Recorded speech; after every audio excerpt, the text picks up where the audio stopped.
Ladies and gentlemen, welcome to the Groyper Report. Tonight, we have some groundbreaking news to share with you.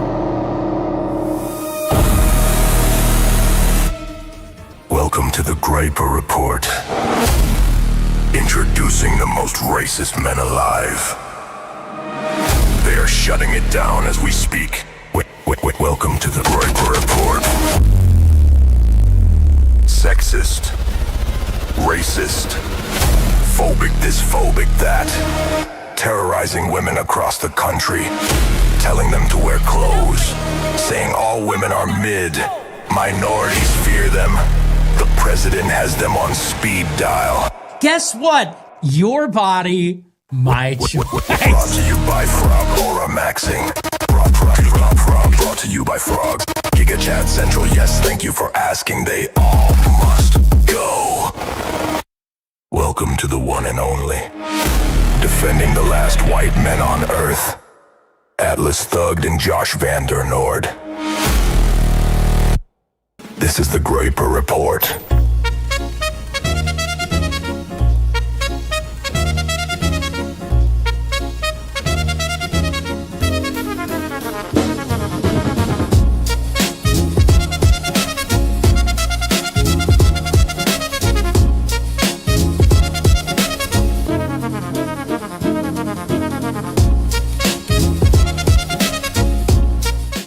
Ladies and gentlemen, welcome in to another edition of the Groyper Report. I am your host, AtlasThugged, aka White Boy Deep Voice, aka another racially ambiguous Groyper, and I am joined by my co-host, Joshua Van Der Nord. Happy to be back with you guys this year.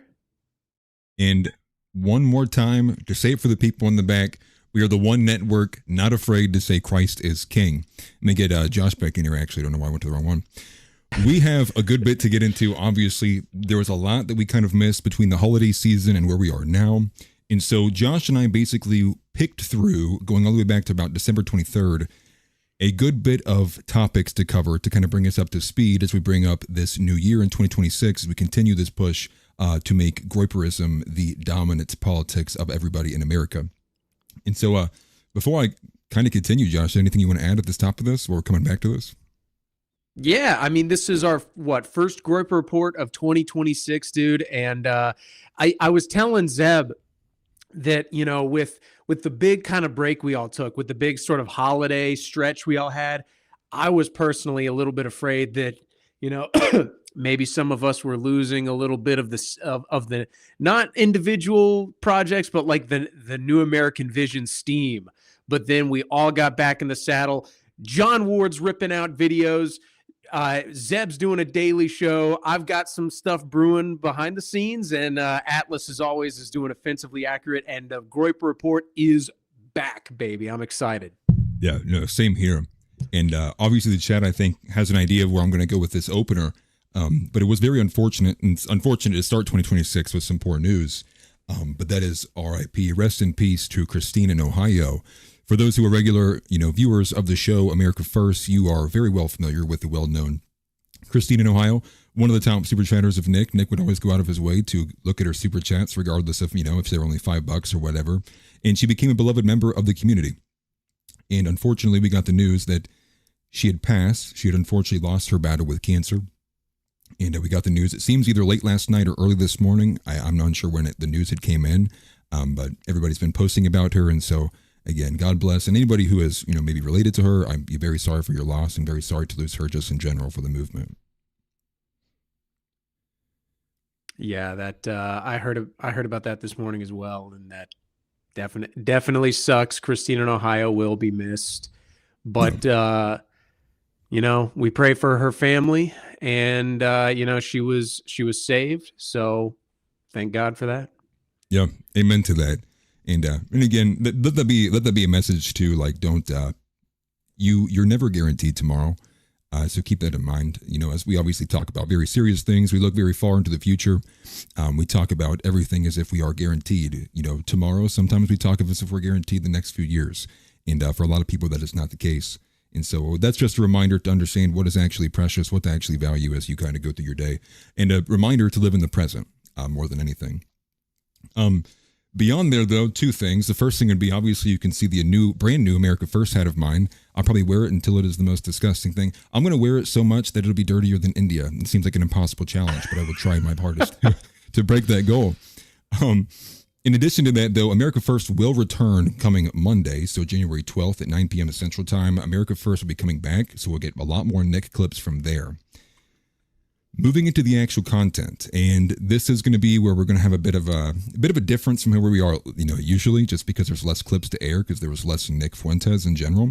But we did get a lot of messages from Telegram, and so I think one of the first things we're going to look at and explore is actually going to go into Nick talking about George Floyd, or rather, aka in better terms, Renee Nicole Good. And this is the woman who was shot in Minnesota by the ICE agent because she decided that she wanted to agitate, and unfortunately she bared the negative consequences of such, and she hit a literal ICE agent with her vehicle.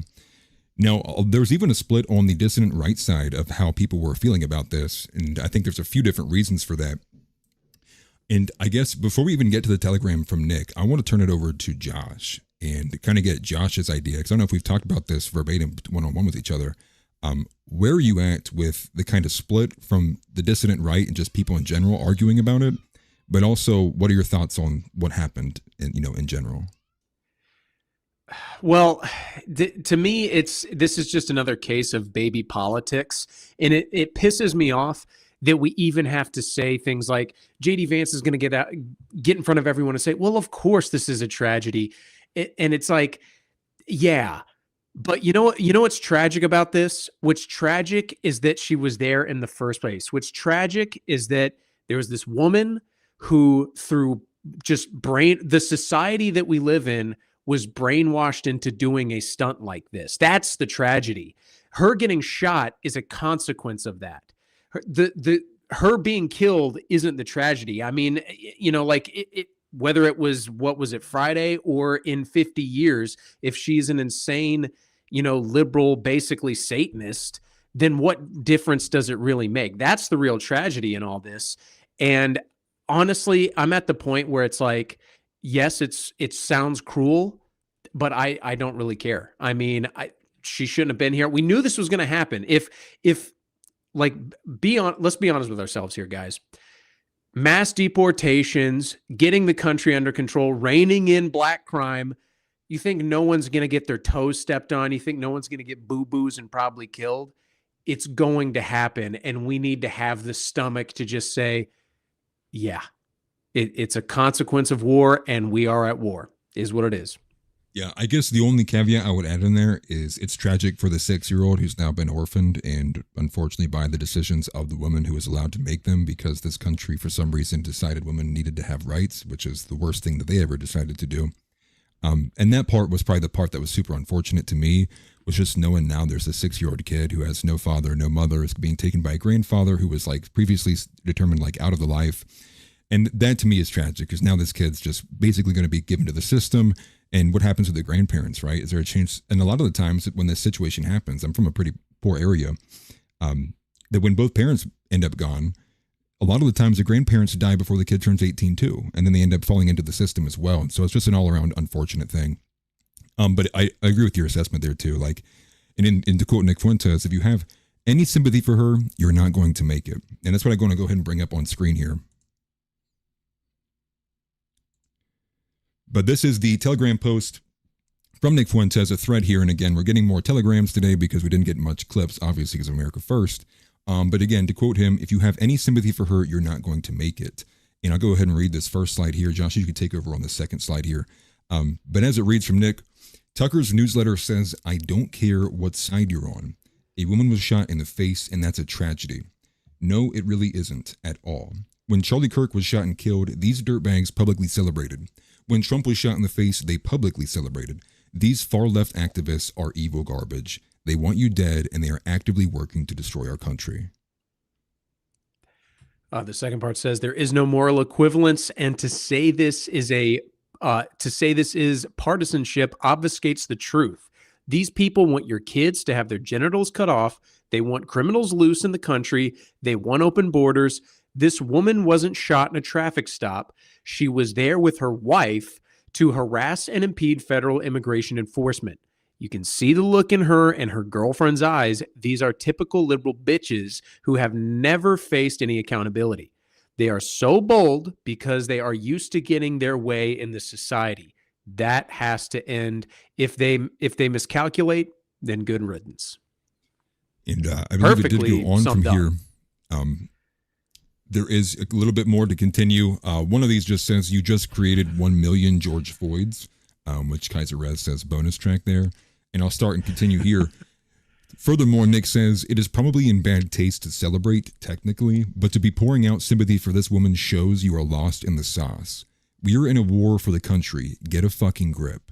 Our country is being invaded. Trump was elected to kick them out, and some pumpkin-headed bitch is using her car, a lethal weapon, to exercise a veto over federal immigration law, the popular mandate, and the president she was told to leave. Oh, forgive me, in the president.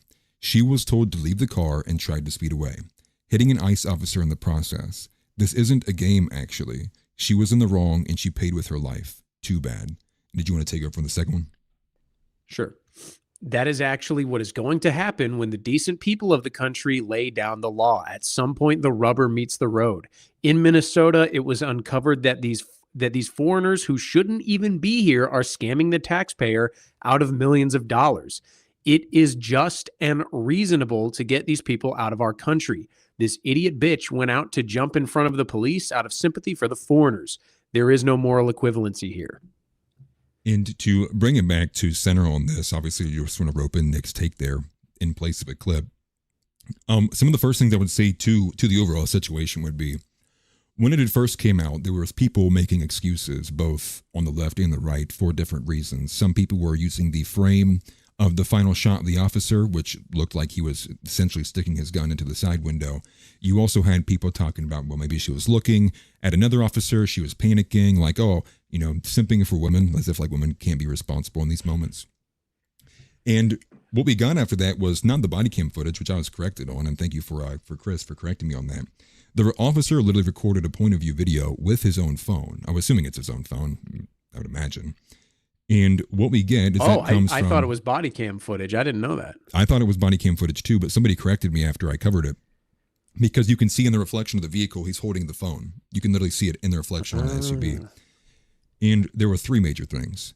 The first was that the license plate was registered to Missouri, which confirmed the report that people had thought was this an agitator who had driven from outside the area. And I still think there's no explanation as to why that vehicle has Missouri plates, but they supposedly lived in Minnesota. The second thing was that it showed clearly and obviously, very similarly to what Steven Crowder's reenactment was that from the point of view of the officer, it just looks like the vehicle's coming at him. You can't see which direction the tires are turned, and he does get hit. That also supplanted with the fact that he was drugged by another illegal for like 100 yards, and he got 33 stitches, I would imagine also feeds into the decision he made that day. The last thing, actually, was there's a still frame right before she accelerates, and right before she accelerates, you can tell that she's looking directly at him, which also takes away the excuse that she was like distracted by her girlfriend, she was distracted by the other officer. And in addition to that, when they got more of the audio, kind of, 200% volumized, what you can hear from the girlfriend is she's telling her right before the moment, right before she revs the engine, she says, drive, baby, drive. Something to that effect, which I saw Tristan Dixon put in here already. And to me, it's also supplanted with evidence we got today. And now today, many of you might not have seen this. Not many people probably covered it yet. But today, there's now more footage from prior to that moment showing that she had been parked behind for minutes on end. She was blocking the street. Like, she was clearly there to agitate. She doesn't get the excuse of, I have no idea what was going on. All of it points to the fact that they were trying to get a viral moment, and unfortunately, she paid with her life for, whether you want to say indoctrinated or she's just insane, schizo, regardless, that was the result. And to the point of Nick saying that, this behavior was, you can see this behavior across women in the aftermath of that event. There was a few different videos that had hit the airwaves. One in particular was a woman who had adult diapers in her passenger seat, but she was giving the ICE officers shit. But people pointed it out after the fact, which is, was she buying adult diapers because she plans to protest all night? It's like, is this the level these people go to? The second one, and again, the element of not having to meet accountability. There's another video that went viral of a woman who's trying to get in the way of these federal officers, both Border Patrol and I believe ICE. She's blocking the road. She's flipping them off. She runs a red light. And at the end of it, they box her in and she's weeping. She's like, please, I'm a mom. Why are you doing this? And it's like, it's all on video. You literally just block the cars. You ran a red light. You're trying to do whatever the hell you can, like whatever you want. And as if there's no consequences. And the moment they boxed her in, it was like, oh, woe is me. I'm just a silly old lady. Like, please let me go. I'm a mom.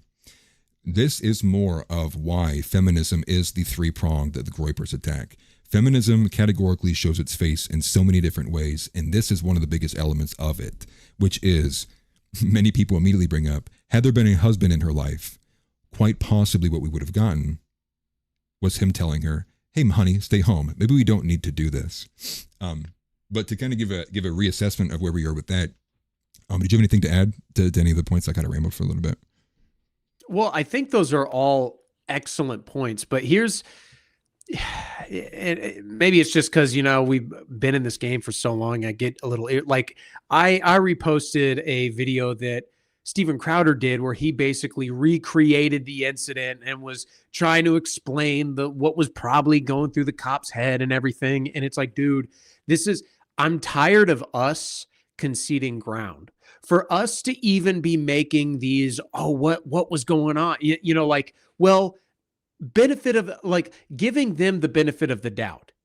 Why? That's only us. That's only the conservatives. That's only the Republicans who want to give everybody their day in court. Like, we knew. I didn't need to see any footage from before this incident or any footage from after. The cops' cell phone footage, we all knew exactly what went down. And yes, it is nice that all the extra evidence that has come out supports the claim, but I'm tired of pretending we can't make these snap judgments. We knew exactly what was going down. Bob's your uncle, Fanny's your aunt. Wow, we were right again. Okay, so how about we just cut out all the, like, Sherlock Holmes, like, scanning the environment a la, what's that show, Psych?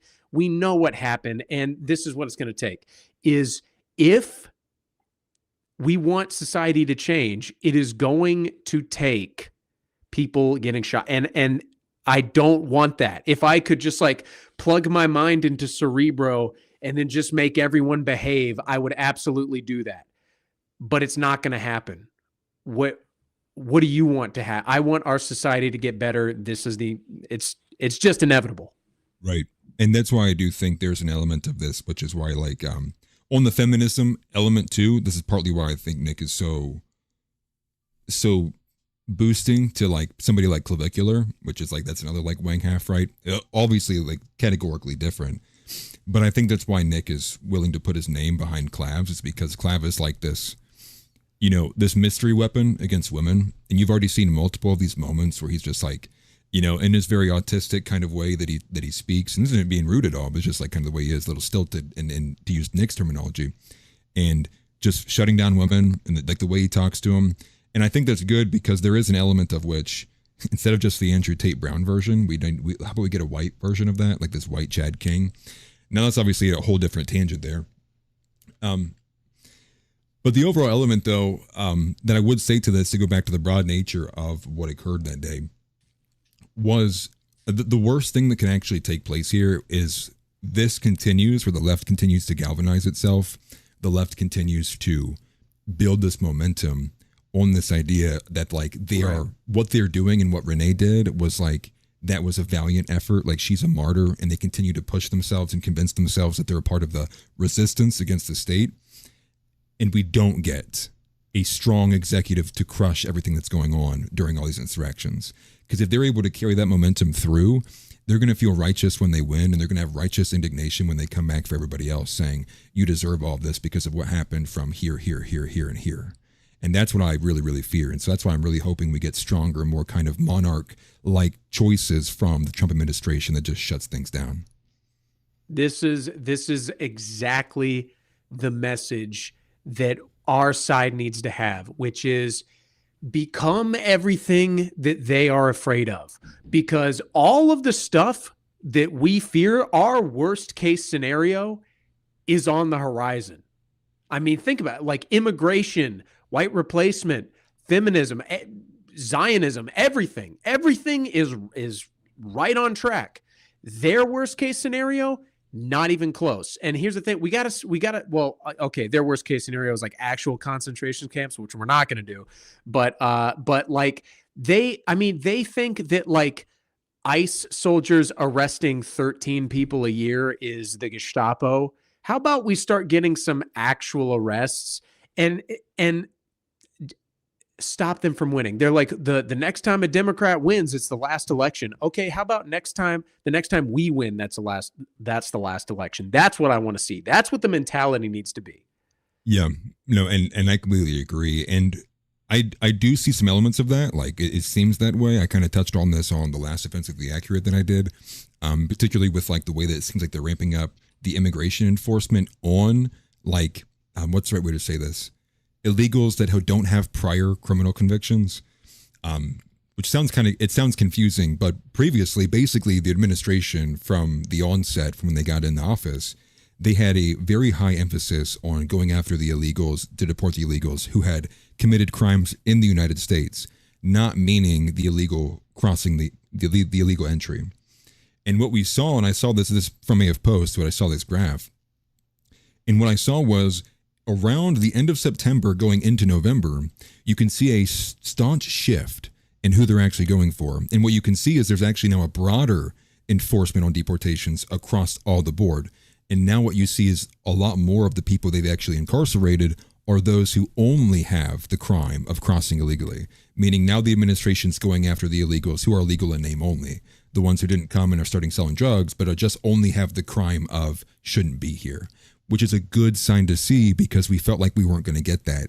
And as that was ramping up at the end of 2025, it meets where we are now, on top of what it seems to be the extra 12 to 10,000 agents they're trying to bring in to put on the street from the federal side. But that's this kind of good, dude. Where we are with Minnesota. But go ahead, my bad.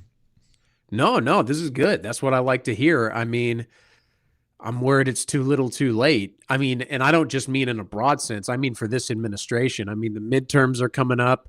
And of course, what happened in the first term? It was kids in cages.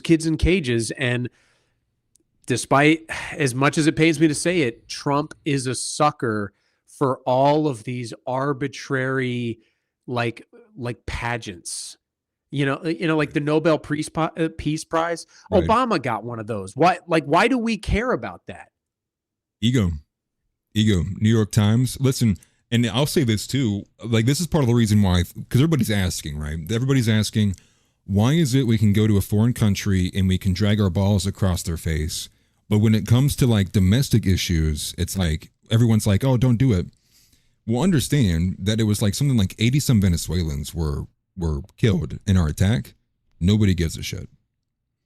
But if they were to go after Tim Walz and one American gets harmed in the process, I wouldn't have bet even if they weren't killed, if they were just harmed, the media would run a circus around it. So there's a lot more to the idea of like the domestic backlash that would occur if there was anything to go wrong with an operation that was to like arrest Tim Walz in the style of like Maduro. And so to that end, I do think there's more reasons like being victim to the New York Times, which is why they choose to be extremely soft, which unfortunately allows things to fester like what we're seeing in Minnesota. And we can't have that. We can't have them thinking like they're even allowed at the debate table anymore. It's like, you killed Charlie Kirk. Get the fuck out. Forgive me. I'm trying not to curse as much, to be honest with you. Well, and dude, that clip of Tim Walz where he's talking about, we might have to mobilize the Minnesota National Guard to fight against the federal government. That is treason. The suggestion is treason. Right. He is offering himself to you on a platter. Take him. Take Minnesota back.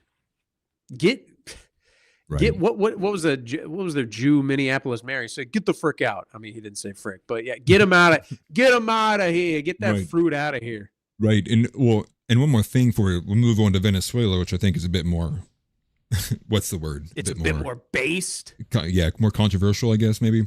But to that effect though, forgive me, I lost my train of thought. What did you just say? I said arrest Tim Walz. Yes, He's that's where I treasonous. was going to go. Thank you. It's not just Tim Walz, though. It's Jacob Mayer Frey. It's the mayor of Green Bay, Wisconsin. It's Zohran Mamdani. It's the mayor in Seattle. It's the AG Larry Krasner in Philadelphia. It's the sheriff Bilal, I think is her name, in Philadelphia. It's like it's all over the country. It's like it's not just Tim Walz saying these things. You have all these other mayors and other city leaders and attorney generals, district attorneys coming out and repeating the line. They're saying ICE murdered that woman. And they are doubling down on that it was entirely justified, that what she was doing, and that the ICE officers are in the wrong. And this rhetoric is obviously pushing and escalating.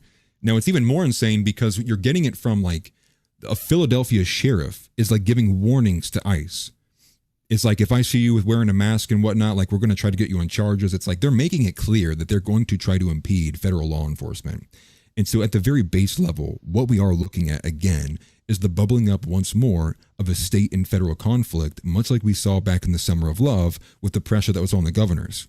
And again, during then, it took a hot minute for Trump to come in with the National Guard. He let it sit and fester a lot longer than I would imagine he will this time around. At least I hope.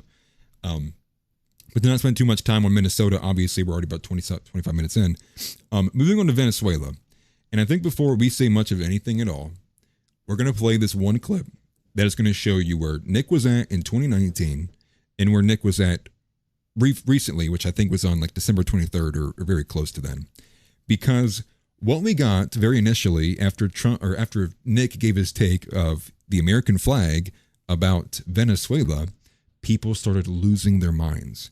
And I think this is because of the recent development of all of the people who were, not to say, you got red pilled yesterday, but the people who started listening to Nick within the last year or so, in recent light, maybe somehow came to the false conclusion that Nick was an anti-interventionist, just given his takes on the Middle East. But that is not the case. And so the first clip we're going to watch is actually a side-by-side, comparing his takes from about 6-7 years ago to what he said just this last year. So here it is.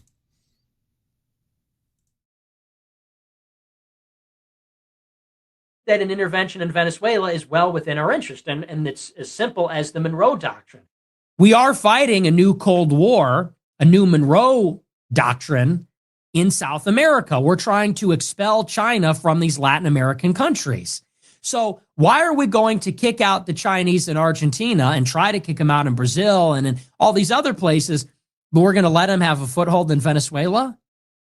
Dual use infrastructure. They're going to have the oil there. They're going to control the gold there. They might build drones there. Why would we let them do this? We're going to be at war with them. We're going to let them exist across the pond like that? I don't think so. The Western Hemisphere belongs to America. This hemisphere belongs to us. That's what it is to be America first. America first means we're in charge. America first does not mean we're going to sit with our hands in our lap at the United Nations and listen to fucking third world people bitch and moan and take all their own shit. That's not America first. When did multilateralism and internationalism become? It's totally the opposite. America first is we are going to march around this entire fucking half of the globe and we're going to tell everybody how it's going to be. That's America first. We're in charge. America is an empire. America has to act like an empire sometimes. We get to be a prosperous nation. We get to have a relative degree of autonomy and independence because we are powerful. Other countries get bossed around because they're not powerful. Look at like Germany, France, Italy. They get bossed around by the United States because we're bigger than them. They're dependent on us militarily, economically, so they have less freedom. They have less prosperity. They're getting killed by this war in Ukraine. Germany, they will not survive this. And their leaders have no choice because they are a suzerain of Washington. And people need to understand that it sounds great when you say, we're a republic, not an empire. But it's like an empire is what procures for us all these resources that make us rich. And what makes us rich is what makes us powerful. And what makes us powerful is what allows us to secure these resources. To an extent, this hemisphere is important to us. America's strength comes from, to a large extent, the global economy, to the local economy. And so what happens in a lot of these countries affects us. Now, does that warrant America invading Venezuela and occupying Venezuela? Of course not. But there are different kinds of interventions. That's another little snag that people get confused. And so when we look at Venezuela, my take is, I'm generally non-interventionist, but I see here is a place where a little bit of American intervention can produce a good thing for American interest. We're not in favor of a ground war, anything excessive. All we want is the oil, the gold. We want your allegiance, and we want Maduro out. And that's it. And you could be a Bolivarian socialist republic. I really don't care. And I don't even think we need to kill the guy. I don't think we need a war. Or maybe, there's some kind of military action also. Maybe there's airstrikes or whatever. If that could yield a government which is pro-Western, which is in favor of America, and then there, outside of Cuba and Bolivia, is no base of operations for our enemies in the Western Hemisphere, that's ultimately a good thing. So at the minimum, it is in our national security interest that we should not allow Venezuela to take the side of U.S. strategic rivals. So, with that masterclass there of going back between both of those takes, and I did like How Nine's comment there, which he says he couldn't stand the guy on the left, but he likes the guy on the right. Said the messaging hasn't changed, but has greatly matured. And so I would imagine this has kind of been part of what the generational run is Nick's also. Now, Zeb would say he thinks it's containment and de-escalation, but I do think a portion of this is Nick has kind of comprehensively wrapping his message into a bit more of a mainstream format, trying to get away from some of those previous things that people turn into clips. But I'll turn over to Josh. Your thoughts? Yeah, we'll get into a little bit of the Beardson and Doomer Nat debate because they kind of touched on this a little bit, but it comes down to, it's like, does like, for example, us getting involved in Venezuela benefit other powers like Israel? Yes, it does. But let's be honest. I mean, think about it from like Ukraine's perspective. I mean, we get on Ukraine's ass all the time because they're doing insane stuff. They are direct neighbors with Russia, and they're saying we're opposed to Russia and we want nuclear weapons. Okay, what happens? Russia invades.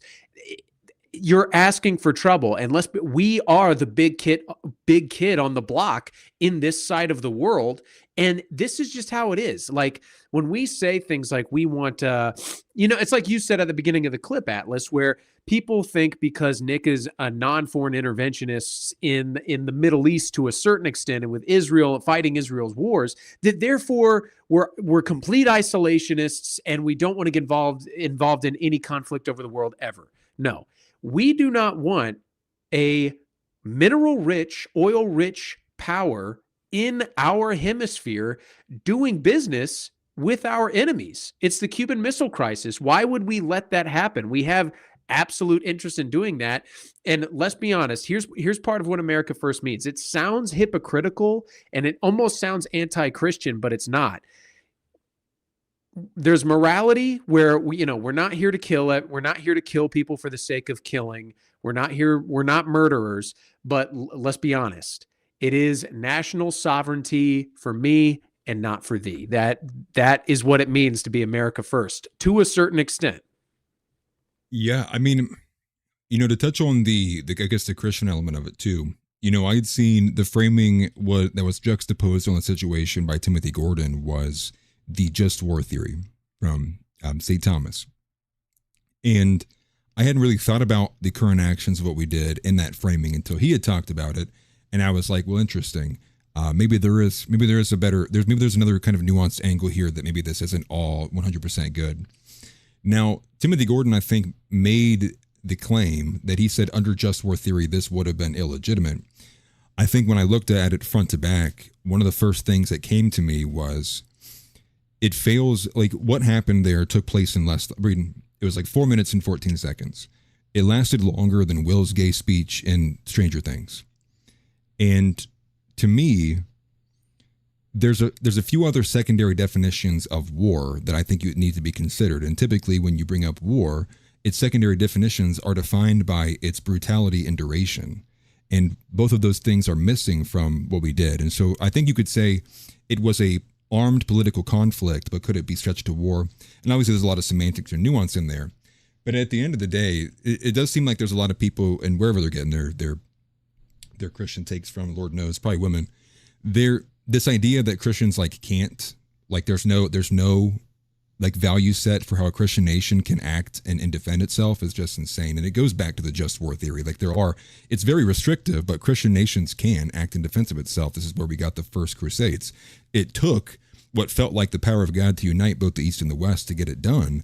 But they did come to an agreement ultimately that there are value sets and ways to wage a moral war. And in that sense, it was an offensive on defense. And then to touch on the Beardson and Dubernat debate, this was a debate that took place that I wasn't really expecting, and it kind of caught it out of nowhere. But you have between both Beardson and Dubernat, Beardson being pro, Dubernat being against. And it did hinge upon, it seemed like for Dubernat, one element was he would have liked to have seen us take the deal, which I do think that is an element to this, which is there was a really good deal for America put on the table by Maduro.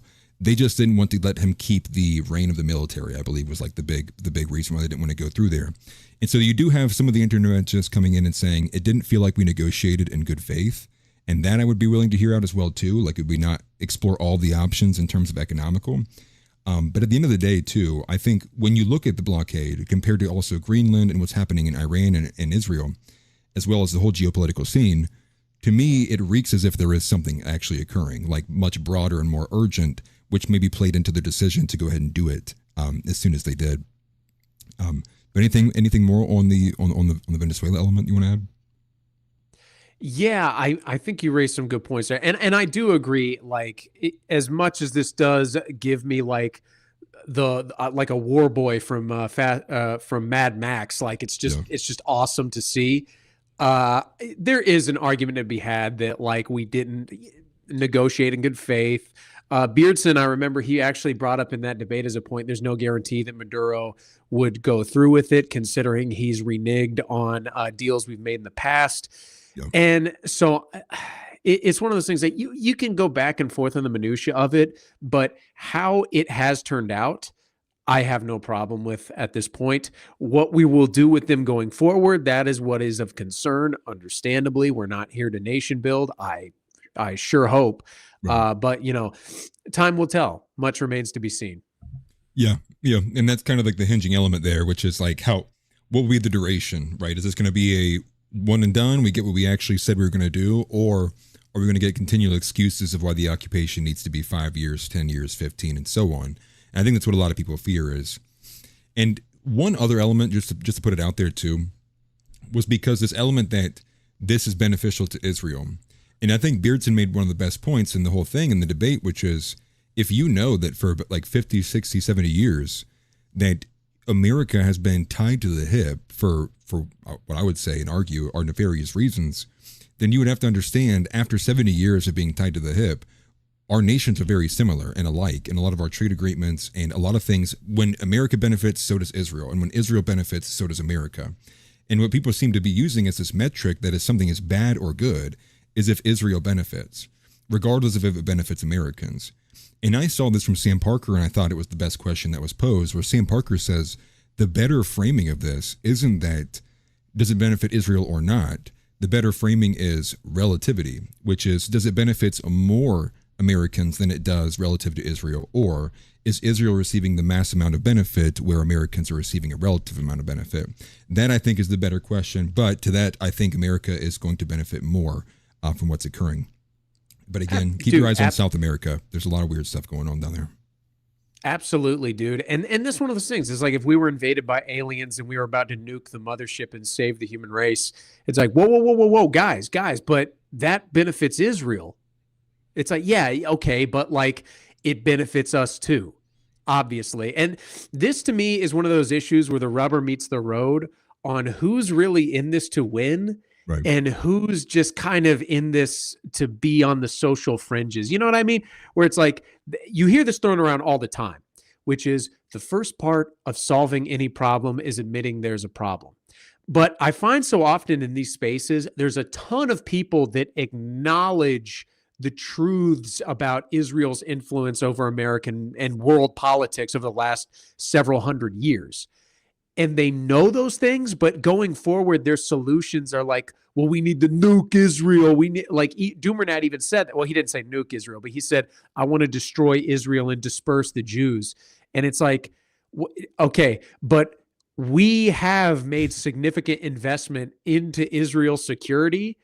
I don't think my solution, and I think Nick's and yours probably as well, would not be to like destroy Israel. It would be probably regime change. You know, we'd probably have non-Jews running it for a little while, but it's still our client state. Yeah.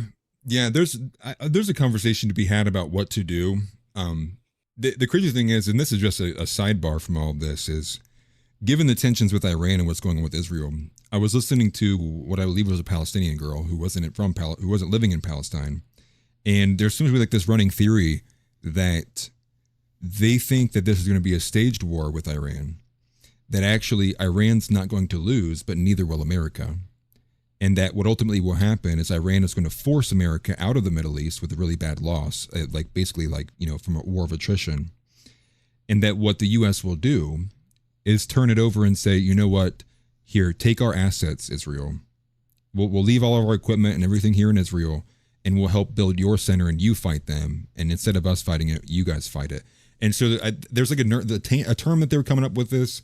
I just want to bring it to your attention. Like that's where like the Muslims are with all of this.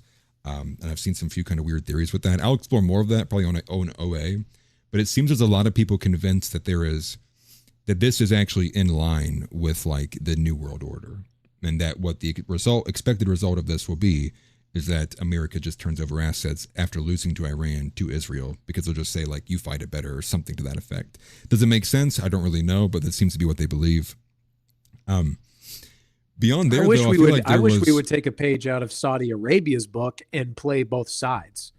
You know what I mean? Like, and I think Nick has even said as much, is it's like Iran and Israel are a check to each other. It benefits nobody except Iran or Israel to be the hegemon in the region.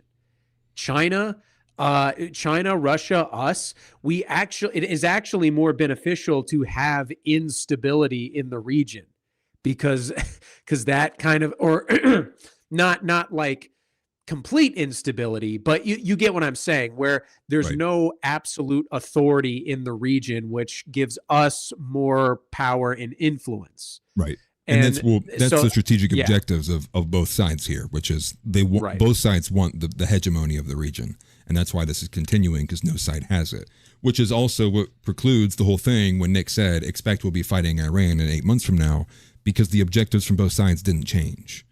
Right. It wasn't that like they were mad at each other because like, come on, you said this thing. It was because this dates years back between both of like the nation's goals and future visions. It's like, it goes even outside of Khamenei and Netanyahu, although they are the faces of it right now.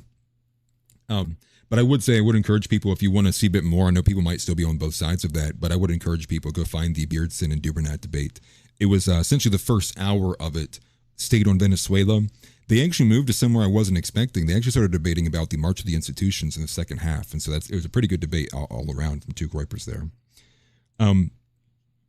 One thing to break the ice a little bit as we continue to move through here, because we're about to touch upon Nick's recent Telegram posting about the Max Blumenthal and the brown Muslims who exist in the America First movement.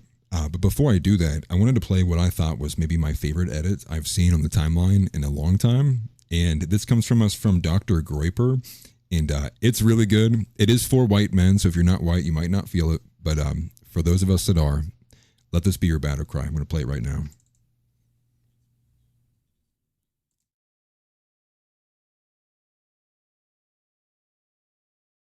Nationalism. They want to show montages of Mount Rushmore and 4th of July fireworks. Fuck that. Let's talk about empires. Let's talk about the British, the French, the Spanish, the Russians, the Germans, the Romans, the Dutch, the Portuguese, the Greeks, the Austrians, the Magyars. Let's talk about our glorious past and our glorious future. Anyway.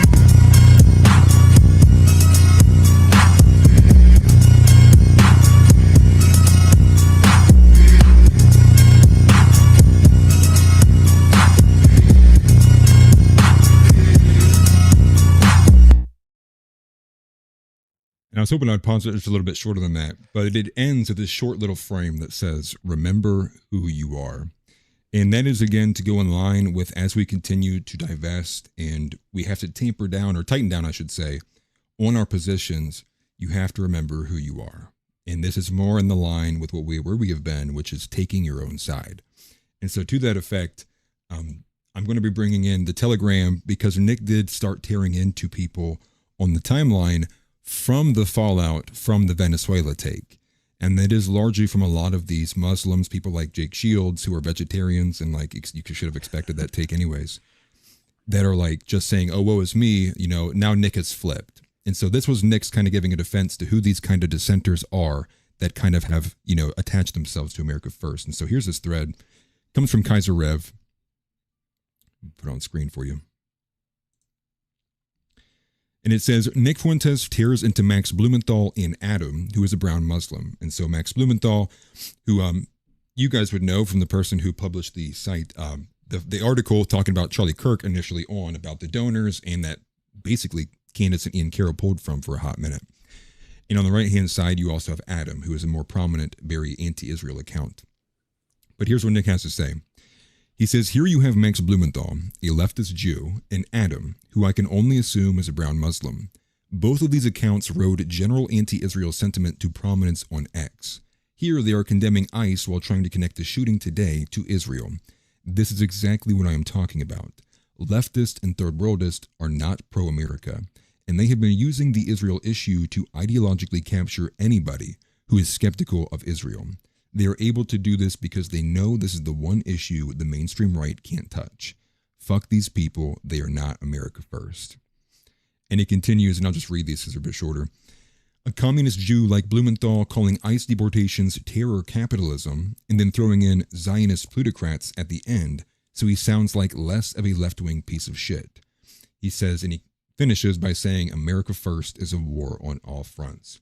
And so I will go ahead and turn it to Josh, what his thoughts are on this situation. Yeah, dude, it's the low IQ anti-Semitism where this is the thing, man, is we have to be guarded. We have to be aware of all this. I don't want to bring it back to the Charlie Kirk stuff, but it's like we need to be reserved. We need to be careful because they're doing everything they can to sabotage this, which is why no slip ups. And honestly, like I'm not trying to put it out there. I don't believe in manifestation or whatever, but I'm worried because the more the anti-Israel sentiment becomes popular, the more you're going to get the more likely it is some retard is going to take it to that level, or it will be believable enough that they can fake it. Yeah, I guess with this one in particular, I think you have two different characters here. Max Blumenthal is actually nothing like Adam, and so like their reasoning for why they're posting about what they are, I think is actually two different things. What I'll speak on is the brown Muslim element of this, and that is to just make the point that because anti-Israel has become such a broad issue that many people are on the side of being anti-Israel, there's now smaller kind of subcategories underneath who is anti-Israel, or rather the question is, why are you anti-Israel? Now, for me, that answer would be, well, because they try to determine America's future and divest away from America's interests and divest away from America's interests. And then to go furthermore, obviously it's because they hate white people, and obviously we can get into that. But for like a left-winger, it's the genocidal aspect. It's they don't like to see the violence. They think they don't like Israel because they view Israel as like the United States, the great Satan and the little Satan, to use like their more left-wing kind of terminology. And in that, to me, this is kind of, we need to revisit this because it made me think of the clip that many people got mad about a month or two ago, which was when Nick said he would be willing to side with anybody, who was willing to say, for America, moving away, decoupling from Israel. But then you see moments like this, and I kind of question, can we really ally with these people? Or are our actual kind of value sets and future visions too far apart that even for a temporary amount of time, it would be meaningless to ally with these people? I'm curious what you think about that.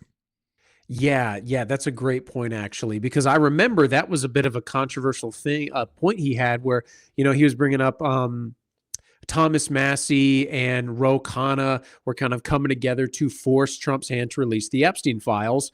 And Nick was kind of going off of that as like, I'm willing to work with someone like Ro Khanna to achieve things. And he said the right needs to give up things like the economy, and the left needs to give up these radical social issues. And it sounds good on paper, but how realistic is that? The truth is while I like the sentiment, I don't really see. I think that the left is more aligned with the social issues rather than the economic ones. You know what I mean? I feel like they kind of go hand in hand, but that's exactly the problem. Is it's like what came first, the chicken or the egg? I think they're almost inseparable, and all of this stuff goes to show. I mean, the left's reaction to Charlie Kirk getting killed. These people are nuts. These people can't be reasoned with. At a certain point, we have to just accept that we're going to have to beat these people back, and I mean beat these people back.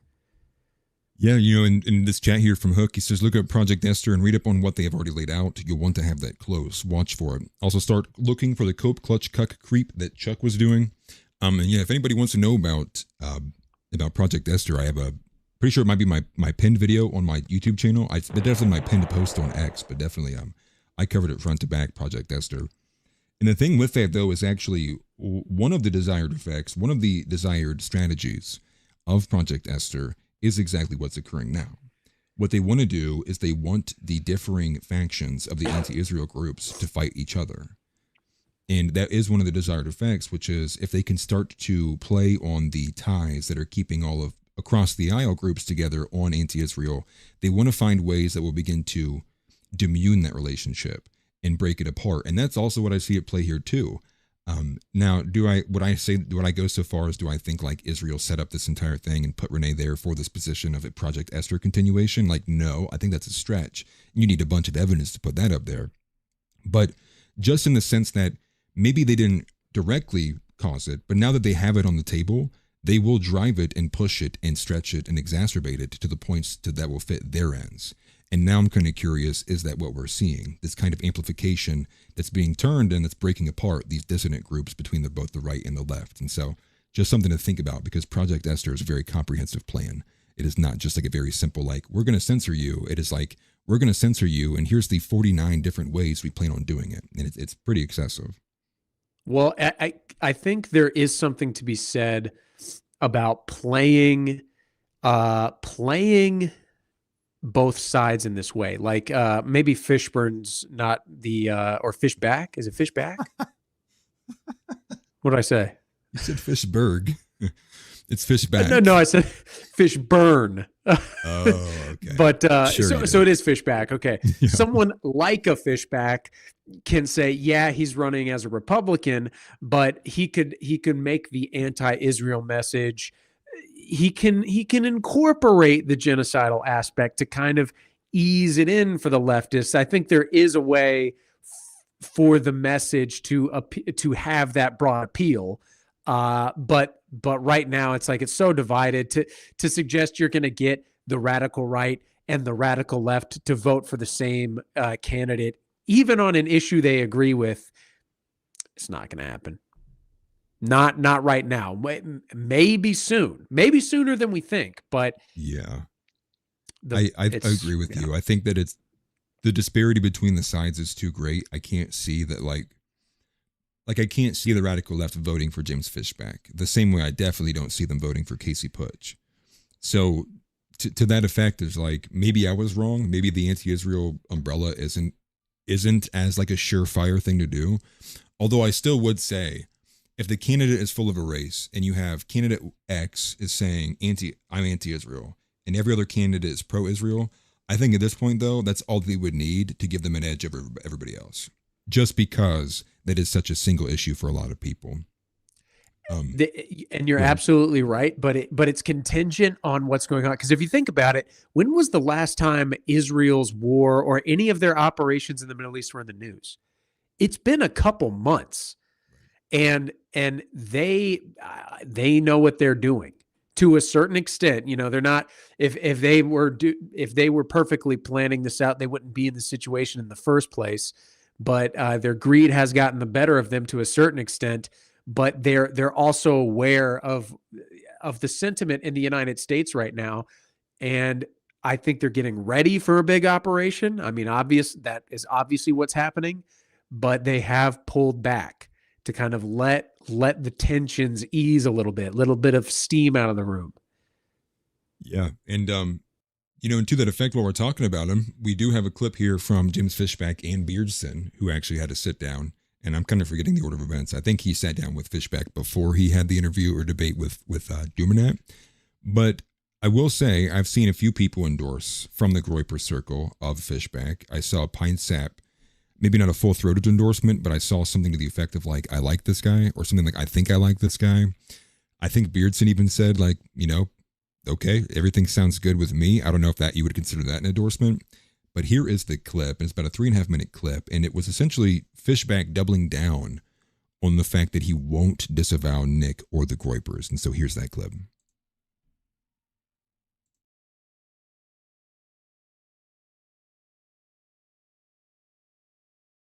One about Nick and all the stuff that's happening. Like, Nick's followers, as I have met them, are insanely smart, insightful, and patriotic. And then the calls from donors, like, you need to disavow Nick, you need to disavow his followers. I'm like, absolutely not. And I don't know if you saw this video, but I made it. It was literally in a Walmart parking lot. I was like, you know, I want to clarify some comments that I made about the supporters of Nick Fuentes. And I want to clarify and apologize for absolutely nothing, right? Because this idea that I'm going to disavow anyone, any American, least of all people that I largely agree with on some of these issues, just because a donor called me up and said, you know what this guy stands for? I'm like, I actually haven't met him, but I have met his supporters, who I self-identify as supporters, and I thought they were incredibly smart. And I'm not going to sit here and throw people down the river because you have some ideation of how these people look or what they represent. I mean, this is going back to the deplorables comment from Hillary Clinton. I mean, heck, to criticize the Republicans, this goes back to Mitt Romney's 47% comment that nearly half the country is just stealing from billionaires and millionaires, right? I mean, this contempt for working class people has been around for a long time. And I think that goes back to the division of economic nationalism versus economic corporatism. And so to go to your question right now, I was at a pizza parlor. I was expecting 10, 15 people to show up. We had posted the event about 24 hours beforehand. It's in West Palm Beach. And about 80 people showed up. And it was a lot of the same guys, the America First hat. And the question came up, which is we're seeing all over social media now, going to congressional staffers, going to members of Congress themselves. And very simply, it is America first or Israel first. And I thought, hold on, why is that a gotcha? Right? So just go back to first principles, Beardson. America first or insert literally every other country here first. And it would be hands down, like America first, Qatar first, like America first. America first, China first, America first. America first, Canada first. America first, Brazil first. But and no staffer would push back on that, Democrat or Republican, if it was any other country. And then it's America first, Israel first. And you have these congressional staffers, senior people, and interns too, hiding their faces in shame, refusing to answer that. And so from first principles, so we can have a debate about Israel and all that stuff, right? But even if you thought, and I don't, even if you thought that Israel is the greatest ally and the greatest democracy, and we would be wiped off the face of the earth by the Houthis and the Iranians and Hezbollah and Hamas if Israel were not the bulwark, right, against those threats. If you actually believe that, it's still America first, right? Yeah. And so I watched these videos. I'm like, wait, how is this even up for debate? And so I was asked this question by one of the people who showed up, and I said, let me just answer it. I saw the guy with the America First hat on the side of the pizza parlor. And I said, let me just answer this question with a prop. So I went over to him, I asked him, and I said, you know, we are told that this hat represents hatred. No, this hat represents, America First literally represents love of Americans, love of ourselves as more than just a economic zone, but as a nation. That the people that I have met, they don't hate anyone. They have an unapologetic, unwavering love for our people, our country. And this idea to weaponize and villainize them is disgusting. It was disgusting when Hillary Clinton did it. It was disgusting when Joe Biden called this garbage. It was also disgusting when Mitt Romney said that 47% of the country is just a bunch of leeches. It's all disgusting, and I'm not going to play that game. And so I said, I'm putting this hat on because on the question of Israel first or America first, it is America first every single time. It doesn't matter what that country is, especially Israel, but America first versus literally any other country, it has to be first. It has to be America first. So what I would say, just to go real short before I let Josh talk, I'm still very suspect with James Fishback. What I would say is this, and I just said this, I just replied to 1989 Theology, I think yesterday, about this too.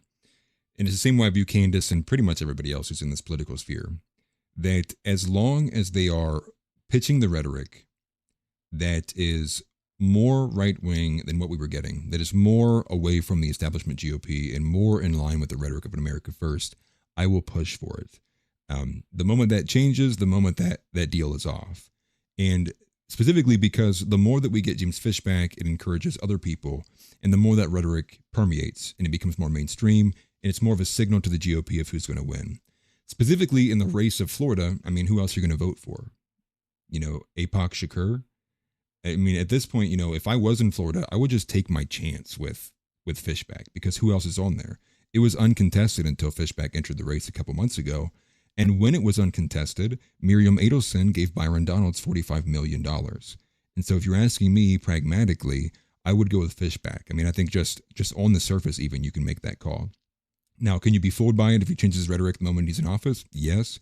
But your other option is a surefire, is pro-Israel candidate. And so if you're asking me, I would just say vote Fishback. But Josh, your thoughts? No, I exactly to a T. It's like, I don't know where I stand. I'm not so sure about Fishback, but I am sure about Byron Donalds. And it's one of those things where it's like, Fishback can't get away. Donald Trump did a 180, but he's a lame duck president. Fishback can't do that. So there has to be some level of promises kept when he runs. And if he falters, we will see it, and we will be there to push against him in the election after that one. So again, I like Fishback. I like what I hear from him. I'm undecided as well, but like I said, Byron Donalds is not the guy. Yeah, completely agree. And I think in just like the basic sense right now, there's only two candidates I can think of, even like in that element, and that would be James Fishback and Casey. Like, what other candidate can you even think of that's close to where these guys are in terms of like rhetoric and what they're seemingly trying to, represent? And so to those ends, it's like, you would have never expected these candidates 2 years ago.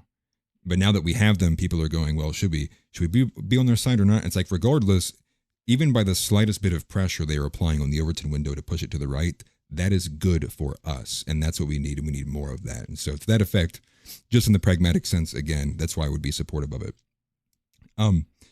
Yeah, it's kind of like, with Tucker Carlson, me and Zeb have talked about this on Outside the Overton. It's the horseshoe thing where he is presenting himself as, I'm critical of Israel. I'm critical of Israel, but it's not a blood libel. It's, I'm only against them because they're meanie weenies or something like that. And I support Israel in of itself. It's not a Jewish thing, all this other stuff. Like, it's clear. Well, here's the caveat.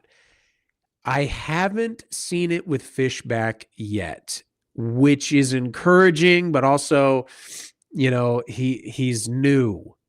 There's plenty that needs to be fished out of him, and there's plenty that will come out. Time will tell, but I know we will have an answer before too long, which is exciting and scary. Yeah. And, for me being a resident in Ohio, I'm obviously much less concerned with what's happening in Florida too. However, I do view both of those races as canaries in the coal mine for other candidates who may be pushing very similar messages. And so that's why, to me, it's very imperative that both of them are successful. Casey, I have a lot more faith in, just given his ethos. And obviously, I think he's got a bit more of a record that you can look directly at with his YouTube channel.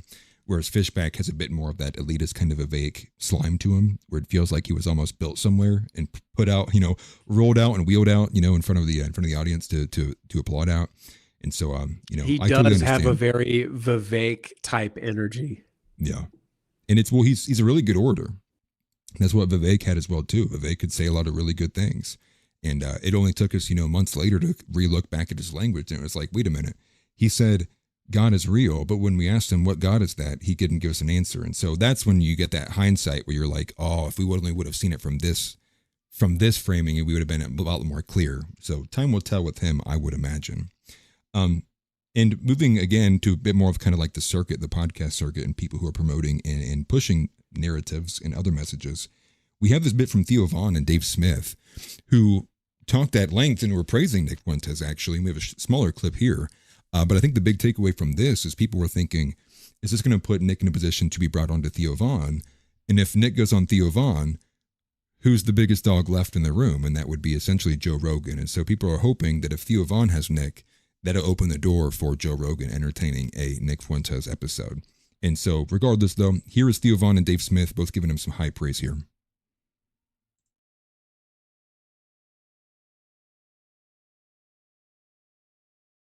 Fired from Fox News, right? They thought it doesn't matter. He's bigger. Yeah. He's bigger now. So what are you going to do? And then Nick Fuentes, what are you going to do? He's banned off everything, I mean, he's on, I guess, Twitter and Rumble.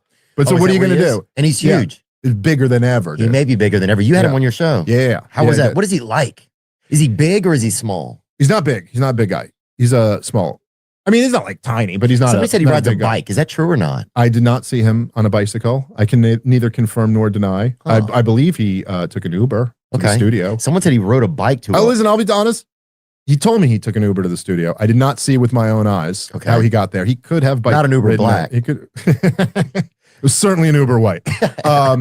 No, honestly, my impressions. I like Nick.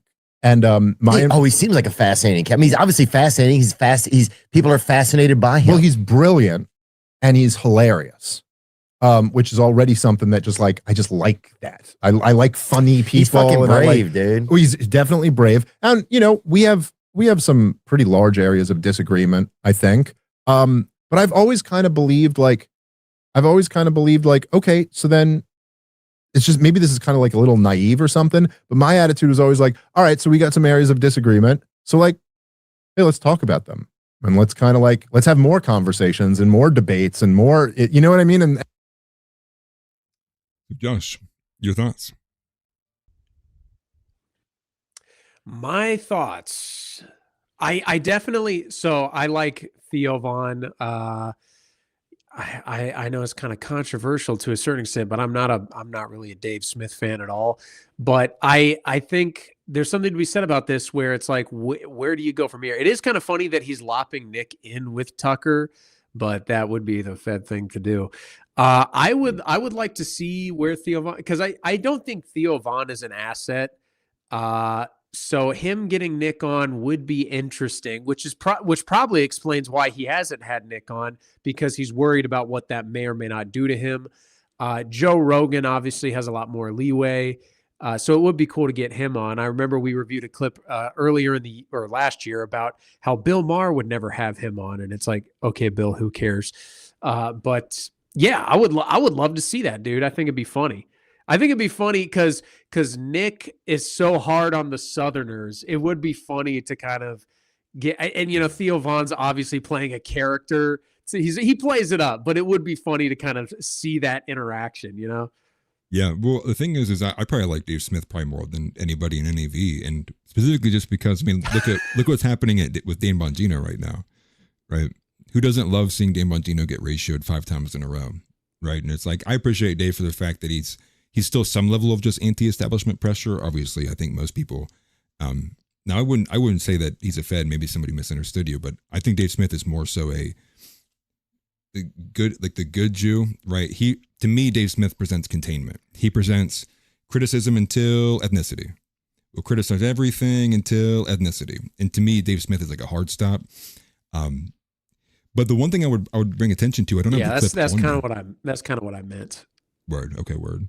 I don't have the clip on me, but there was a weird clip I caught, and this had been like 2, 3, 4 weeks ago, when Theo Von was on with Joe Rogan. I would assume the most recent time they were, and it's wild because I forget what they were talking about in the context, but essentially Theo Von makes a comment and he says, well, until Israel gets me, and you can see Joe Rogan gets like visibly uncomfortable, And Joe Rogan's like, what are you even talking about, dude? And it was a very like uncomfortable thing. And Theo Von just drops it, just completely drops it. And he's like, oh no, don't worry about it, dude. And then they start talking about something else again.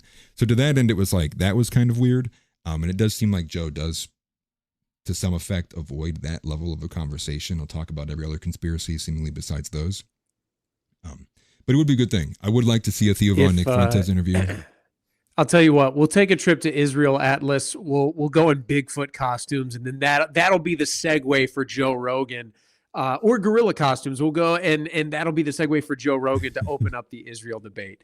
Be like, That's hilarious. The gorillas at the wall started punching the wall, dude. It was crazy. Then he'll finally come out. Unfortunately, you know what will happen is Israel will put us down. Just see these two large beasts out of nowhere, dude. We had to put them down. No questions could be asked. And then they'll also kill a kid and a woman on the way too. They'll hit the woman and kid first, and then they'll take us out. Like, oh, sorry, mistake. like, let's get those Bigfoot guys. The apartment complex behind us blows up. What's going on? Yeah, are they all targeting us? We'd be at the Tel Aviv airport, and they'd be like, "Iran is sending gorillas in the mail to Israel. We are going to have to kill them." Jonathan Greenblatt comes out. There's been a ninth front added to the war. It appears that Bigfoot now is anti-Semitic. Bigfoot is anti-Semitic. Everybody who does Bigfoot content gets banned off YouTube. Whoa, you guys are pitching in? Yo. Dude, I can see the like AI Sasquatch podcast edits where it's like, you're telling me that the towers just happened to fall like that. Like Sasquatch talking like that. Yeah, but it's the AI Sasquatch, and he was like, yes, they definitely did fall that way. And let me explain to you why, before we get too anti-Semitic. And it's, it's the Sasquatch AI doing it. That'd be funny. Sasquatch and Chupacabra, lizard men. A Sasquatch and lizard man debate. That's that. Dude, that'd be hilarious. They get all the old kind of cryptids come back in, and they're all defending Israel. It's like, oh, dude, okay, something's going on here, dude. They're all defending Israel. One other thing, it's gonna be another hard segue. Moving into another funny moment, and this was just out of nowhere, if you will, but it got me up by surprise, and that is Sal from the Impractical Jokers posted what I believe was just a photo with his upcoming tour schedule. It seemed to be like all of his upcoming events. And what ended up happening, in the words of him, he says that if you post photos to TikTok with like big accounts like that, sometimes it will automatically assign trending music or trending sounds to your photos or videos. And that's what he claims happened here. But this is the post from Sal that got him to apologize a day later. Here it is.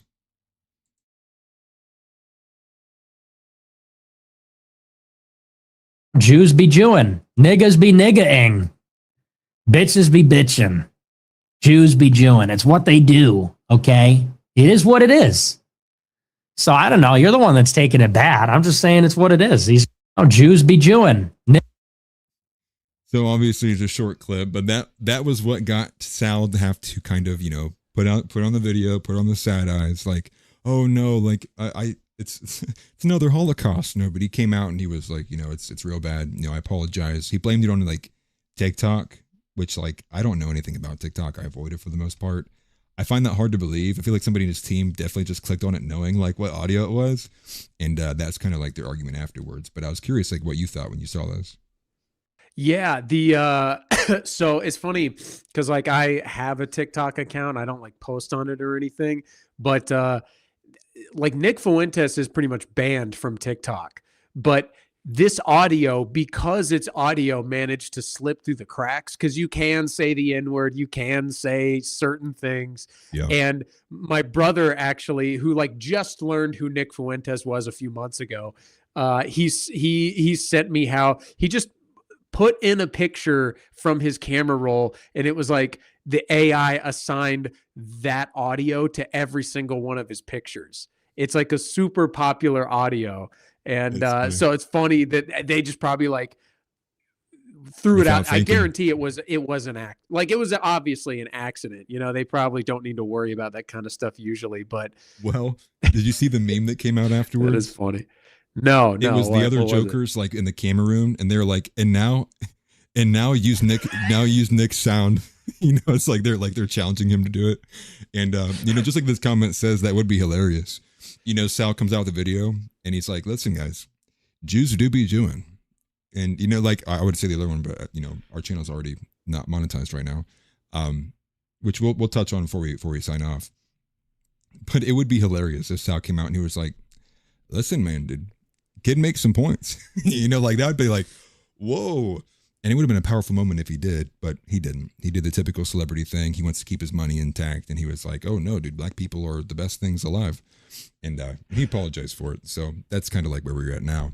I just want to make sure. I'm honestly surprised at this point. Like, is Impractical Joker still like on the air? Like, do they still film and stuff? Are they doing like new seasons? I wonder. They don't. Because here's my thing. I feel like the kind of pranks that they do at this point in New York City, I'm surprised one of them hasn't been murdered yet. That's true. Maybe they don't, to be honest. I wouldn't, like, at this point, they probably have to stage it because of how popular they were. But dude, like, I remember their first pranks they would do was like, oh, put your nose to someone. Imagine doing that to like a black person or a Muslim in New York City. They're going to cut your head off. As far as I remember, like the last thing I even remember hearing about the Impractical Jokers was the Joe guy. I think he's the oldest one there. He got involved in some kind of like scandal. It was like he had an affair or something like that. But I think he was already planning on not moving forward with them. So I'm unsure. Tix is saying they tour now, so they must do more in-person stuff, which would make sense. They're doing it with security at like, enclosed events, private indoors. That makes sense. But again, take that with a grain of salt. That was like the last thing I remember hearing about Joe. I could be wrong about that, but that's what I'm pretty sure I heard. And it's just funny. It's just funny overall. It's just hilarious. But yeah, some sexual assault allegation, I would imagine. But moving on from this specifically, I feel like we covered Venezuela pretty front to back. We did cover the George Floyd. We covered Christine. We covered we did cover the low IQ anti-Semitism to a degree. Sal, the Try Not to Left challenge is one thing. I think one thing we can go to that's actually going to be getting covered a bit more by myself and Zeb Boykin, and it'll be a bit more good of content for people who want to see a bit of disagreement. And that is that me and Zeb are going to be reviewing the series from the New Right Ministries. I think that's what it's called, or New Right Studios, New Christian Right. And that is the 10 episode series between Joel Webben and Nick Fuentes. And so most of you know by now at this point that I'm very pro Nick Fuentes, and most of you know at this point that Zeb is much less so. And Josh is very pro Nick Fuentes as well too. And it'll be in there. I hate the Groypers. So you hate them? I'm teasing. No, I'm teasing. Yeah. But listen, Josh might be a Fed, guys. I'm going to say that now while we're on air. Josh might be a Fed. No. I'm the only one that I'm confident saying he's not a Fed. What are you talking about? John Ward works for the Philadelphia DA. No, now that's a joke. He's going to sue me for defamation. That is a joke. That is a joke. No, he wouldn't sue me. The one thing I did want to move on though to Joel Webben and Nick Fuentes is there's already been a bit of disagreement that's come out from these episodes. The first episode was more so like Joel Webben kind of giving a stance on Nick and what he thinks of Nick's future, like coming into this movement, and a general overview of like Christian nationalism kind of merged with this idea of America first and like where do they kind of meet at. The second episode is a must watch. For anybody who hasn't watched that, it is a must watch because it's like the opening 15-20 minutes is a dissertation that basically gives the story with Israel involved, how the neocons came to be and the historical events that led up to that, stemming from, again, the gun running and gun smuggling that occurred that led to the Israel founding its nation state. And they touch upon how the fact of, because there was so much gun smuggling coming from America to Israel, Egypt and Syria, because they were at conflict with Israel, Egypt and Syria begin looking at that and they're going, well, we need to pair these armaments with somebody else. So they go to the Soviet Union.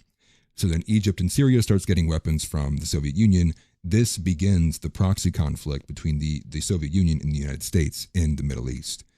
And from there's some historical significant events. I won't give it all here. The dissertation from Nick is great. That explains some of the contents from there, what Israel's involvement was with that. One of the first times Israel threatened the United States not to bomb us with nukes, but other people with nukes that incurred a response from us with, not Nick, was it Nixon? No, it wasn't Nixon. I think it was Lyndon Johnson. I'm getting them confused now. But again, that episode was phenomenal, and it gave a great history to it and explained where the neocons came in. But one thing that Josh wanted to touch upon that I'm sure will be a bit controversial was their difference of opinion in terms of prisons versus capital punishment, prisons versus like the death penalty. And so before I play the clip, I'll let Josh kind of give a bit of an opener to what this clip is. Yeah. So basically, Nick got a lot of heat for saying that he is not pro death penalty.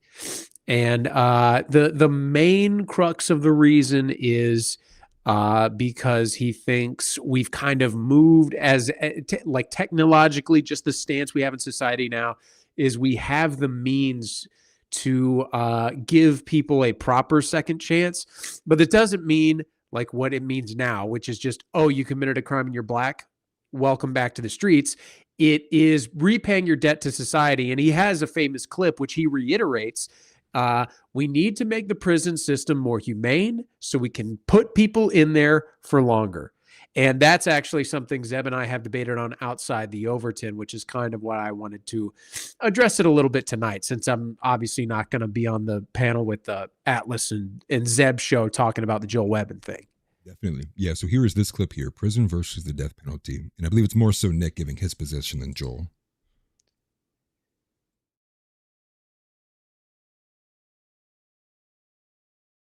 I can't help it, me being from a very liberal city like Chicago, and even growing up in a suburb that was pretty liberal and permissive.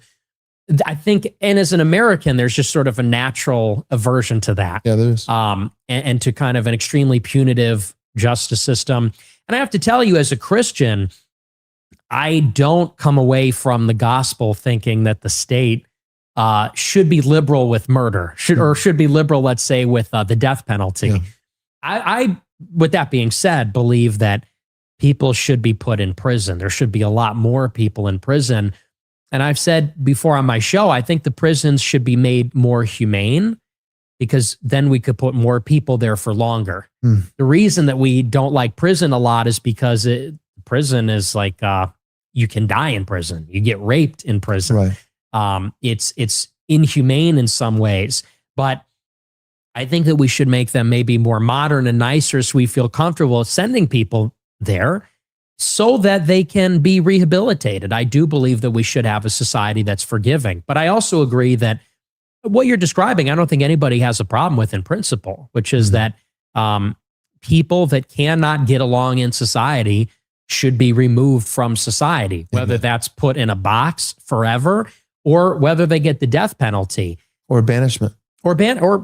Ostracism, banishment, exile, anything like that.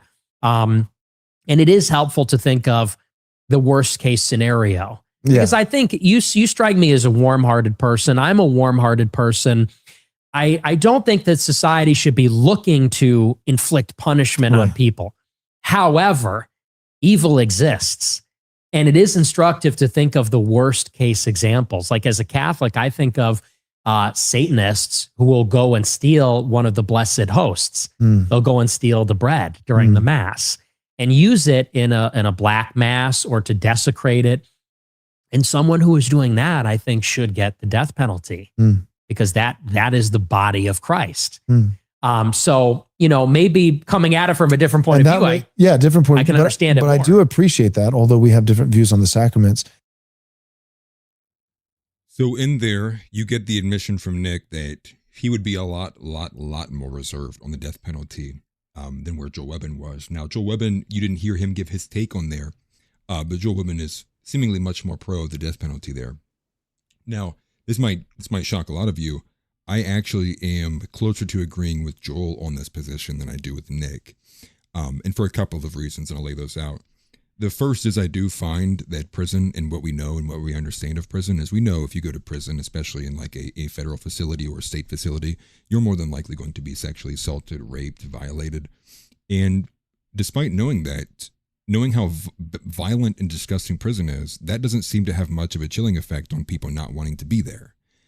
However, caveat that with the fact that we know there's two tiers of justice. So how much of it is that it doesn't really matter? How much of it is that black people kind of get off on lesser crimes, or is it white people know to stay away from prison? that can be explored. But I would actually go to the argument from the Stone Choir, which is I do find prison in almost any sense of the definition. For one, it's in the older days, in the historical terms, prison was just meant to hold you until you got your sentence. It wasn't meant for a long-term solution. And so I do look at prison as being, to me, cruel and unusual just by the nature of it, locking people in a box for years on end. To that end, I would be pro banishment.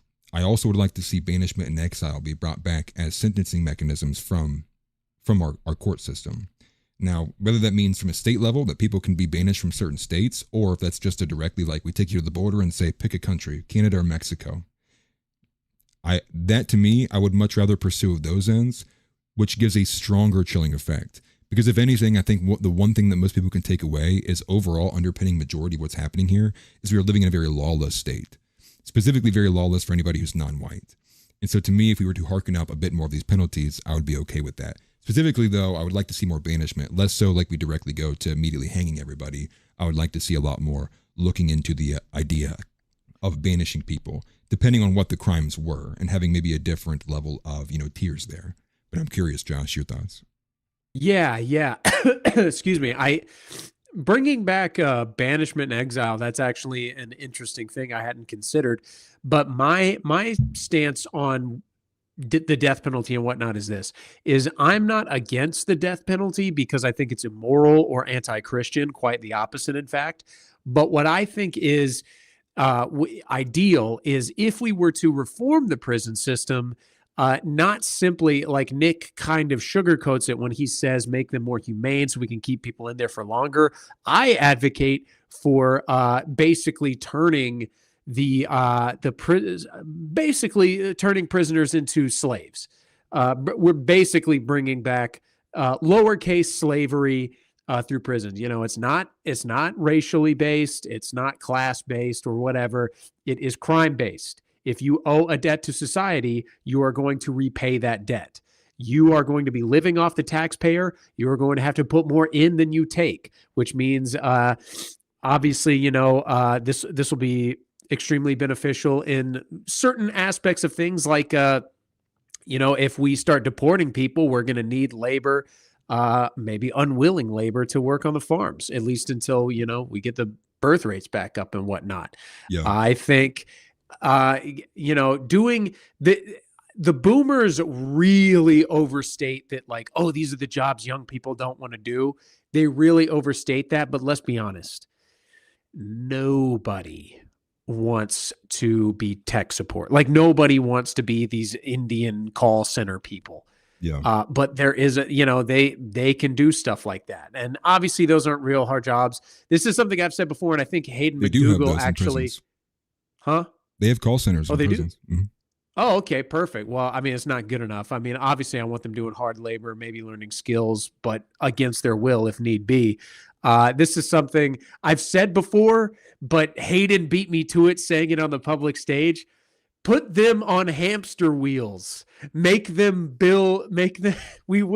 have invented perpetual motion, and it's called shoplifters. You kill somebody, you shoplift, you're going on the hamster wheel, and the charging station is just going to be a black guy on a treadmill going until his heart gives out. I could get behind that one. I guess to Right? me, again, people probably hate hearing this word, but like I look at things from a very like technical viewpoint. And to me, the reason why I can't support the death penalty is because we have women judges. Like you're telling me you support a woman handing down a death sentence penalty to a white man? Like I'm sorry, like that is where I can't agree with that. And so there's other elements to the judicial system that are flawed. So before we could actually even entertain the idea of reinstituting the death penalty to a higher degree, I would like to see a banishment of women being judges, because that's a state, like that's as it says in Isaiah, like that is a judgment from God to be ruled by women or to be ruled over by a woman or children. So to me, that's where I would be like, if we were able to get women out of positions of power like that, then I'd be like, okay, I'm a lot more inclined to then agree with the decision making being made by the judges across the nation. But knowing what we know now, with all the women judges that are here, they're going to be handing out death sentences to every white dude that ever has like a halfway crime, and then every black person who murdered somebody is getting off in 2 months. So to me, like that's why I would be like, add the pragmatic reality to it. It's like, oh, maybe we shouldn't do that, right? Maybe we should wait and do a couple things first. That's kind of like the way I look at it. And that's the thing is like when you have these sort of discussions, like let's put all the prisoners on hamster wheels. It's like I think it's incumbent on us to kind of say, this is what I would like to see in my perfect world. If I could just wave my wand and my armies made the world the way I wanted it to be, that's what it would look like. But then when we start to get into, okay, how do we implement policy? Yeah, like, and obviously in a world where we're basically reinventing slavery, women would also not be judges. They would be making apple pies. Right. Yeah, apple pies. I mean, literally anything but giving their opinion out loud. Like, I mean, at this point, I'd be fine with them doing women's sports, dude. Just like stop speaking. I guess, and in that sense, you know, the Marcus Murder brings the jury selects the death penalty, yes, but at the same time, there's a lot of technical processes where the judge is the person who's informing the jury they're about to be voting on this, and it's because there's a process in which the judge is also formulating these things. They have their hand in it. I mean, there's a lot of more technical processes behind it than it's just the jury goes, yes, let's send them to death, and everyone claps and cheers. But to that end, though, I would like to see the judicial system cleaned up first before we moved to harsher penalties, because I would be very afraid to see how they would bear out in the current kind of, you know, political ecosystem. Anything else you want to add on that take in particular? Yeah, I was just thinking about how, like, you know how you see these like crazy, like Ted Kaczynski or these other criminals like the J6ers, when they get their insanely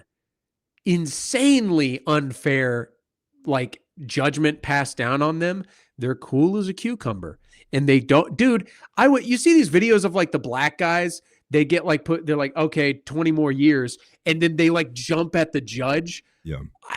I'd be doing that. If a judge gave me 20 years, I'm jumping up and pulling my pants down in front of everybody. Like, you think I'm just going to walk out of here, dude? Mm-hmm. You're seeing some shit. I'm going to go for her throat, dude. Right. You think I'm going away quietly for 20 years over like a J6 type thing? Hell no. Right. Well, the only issue is they'll play that portion in the media, and they'll be like, and see, this is even more reason like the judge made the right choice. They'll play that and they'll be like, she should be taken to like a mental home. Okay, what are they gonna like? To me, it's like when you okay, I'm going to jail for 20 years. Okay, now it's 30. Make it $1 million. What? It doesn't matter. It doesn't matter. Right. Yeah. And that too, like there is a certain point where like I think for most people, if they hear they've been sentenced to 10 years, they just like to them that's forever. That's the end of their life. I think 5 years is about as far as you can get before somebody, like you say anything beyond 5 years, I think most people will start acting very rationally. And I think that you see it all the time. I mean, did you see the guy in the Irina Zaritska case? He's like weeping. He's having to be held up by 6 different people. They should have let him fall on the floor. So kick him while he's down, actually. You think I was just going to say, I was like, beat his ass? I don't know if I'd go that far. I would maybe I would. Just the point of like, who are these tears for? These crocodile tears, like, and you see the way they behave. It's like, that's even, you know, if you do something like that and you get the death penalty, it's like, okay. And how about, you know what? Just because you cried in court, you're getting the first slot, dude. Bump back Jeffrey Dahmer. No, this guy's going first. Because to me, it's just like, it's just an insult. And I think that's ultimately like where a lot of this stuff ends at. So let me use January 6th for an example, just for a second. For January 6th, the reason why it's so important, at least to me and in my view, why we needed to see the deep state arrest for people who were involved in like the January 6th committee, and for the people who were like had their hand in like supplying like this bullshit information, who played their cards against everybody involved in J6. We don't get any justice because Harmeet Dillon's screaming at the top of her lungs, "Oh, it took too long. That's a statute of limitations." Well, what that leaves is when there's no justice in that situation, no one comes back to revisit it and go, here's what actually happened to January 6th. Here's how it should have been ruled. And we're going to arrest these people for their actions in the J6 committee. What you're left with is a lot of people on the left still believe what they believed about J6 back when it actually happened, because they didn't see anything from the top down that said anything otherwise.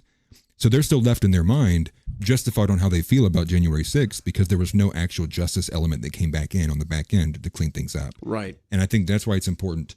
I don't care at all about the statute of limitations. Like, to me, and I think it's like 5 years or something. Harmeet's like, hold on, everybody. The statute of limitations, like, oh no, guys, the statute of limitations. Like, I don't care.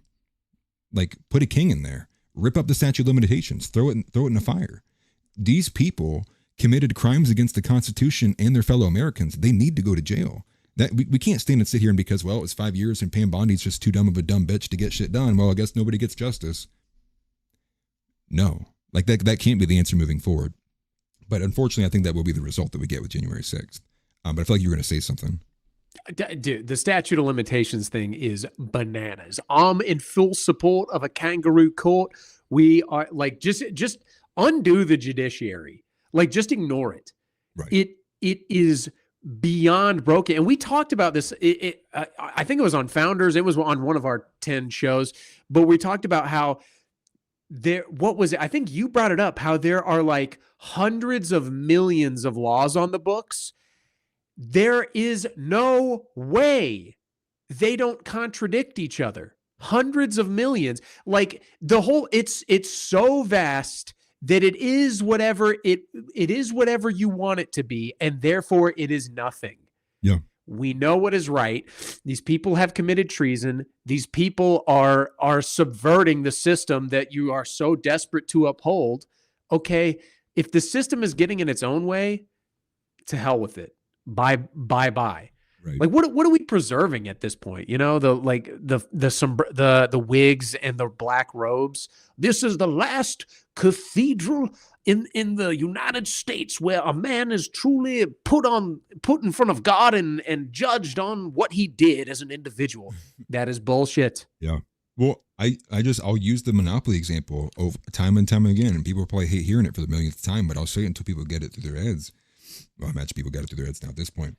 But the idea is, like, the rules on the Monopoly board when you open the game say everybody gets this amount of money. Everybody gets to roll the dice one time. This is what happens when you land on this piece. This is what happens when you do this. Okay, well, the reality is when you look up from the rule sheet, AOC and the Jews on the other side of it are sitting there flipping the table over, stealing all your money and telling you actually for every tile that you go, you owe them $5 more of your dollars. And you're going, but that's not what the rules say. And they smack the rule sheet out of your hand and they say, we don't give a shit what the rules are. We believe what we believe because we're righteous about it and we're on the right side of history. We're going to do what we want regardless. Then when we guys get our guys in power, what we're still doing, despite after getting, the milk slapped out of our hand and the rule sheets thrown away, we're going, digging out of the trash. Again, here's the rule sheet and here's what it says we're supposed to be doing. Here's what the rules are. The rules don't mean anything when the other side's not honoring them.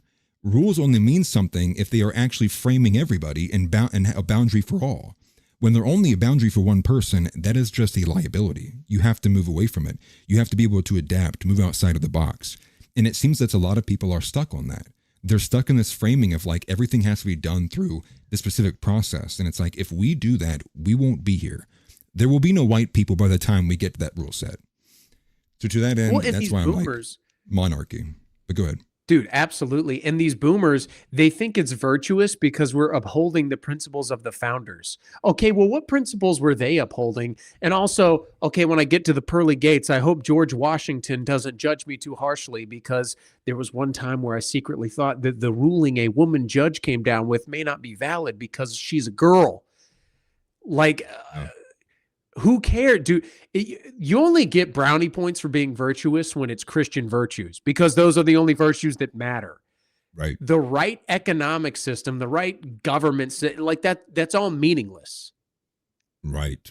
And this is a sidebar, but I wanted to say this. I had thought about this before we even went live because I saw another Nick clip, an older one.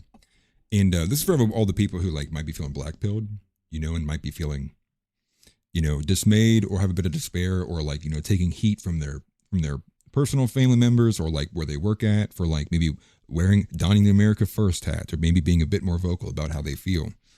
And I would just understand it as the very simple concept as this, Jesus was persecuted before all of us.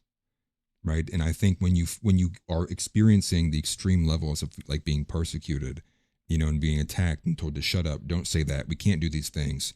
No, like we're not going back to that Christianity. Women, all that. Understand that means you are probably closer to the right than anyone else. And that does seem to be like a missing element from just the Christianity in general, in terms of the the broad sense. You get these people who go to church day in and day out, and they leave super happy. They're like, oh, that was such a great message. And I'm sitting here going, like, you weren't offended? Like you went to church and you didn't get offended? Like, what was the point? But you sitting in there, you're like going, la la la, like that's not the point. The point of church is for the sermon to actually be truthful and accurate, and force people to look at themselves in the mirror. You know, to actually highlight issues that are plaguing the church. If you keep going to church and everyone's leaving, smacking each other on the ass and going, good game, what are you doing there? What message is being received besides, oh, we're good, we're doing good, nothing to see here? And so to that effect, it was one of the best things I ever heard from one of my favorite pastors, Wayne Harris, who came out and said, listen, in his first ever sermon, he said, listen, a lot of you are going to be offended and a lot of you might not make it through the first 15 minutes. He was like, but if your idea of church is to not be offended, this ain't the place for you.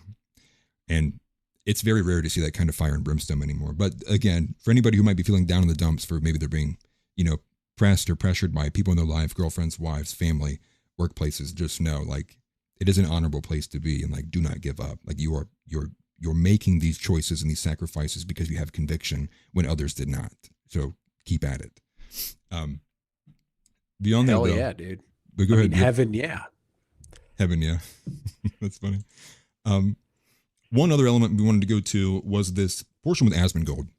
And with Asmongold, I keep highlighting him because I think, to me, he's not like really a canary in the coal mine anymore, because he's been very obviously pro-Trump and pro-Nick for the last few months now.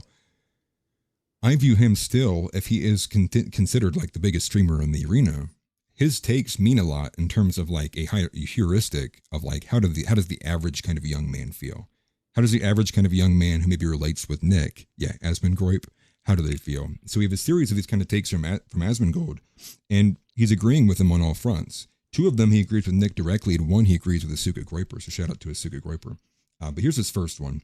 And this is talking about the voting element and if the Trump admin doesn't deport 500,000 Somalians. So this is Asmongold on that take.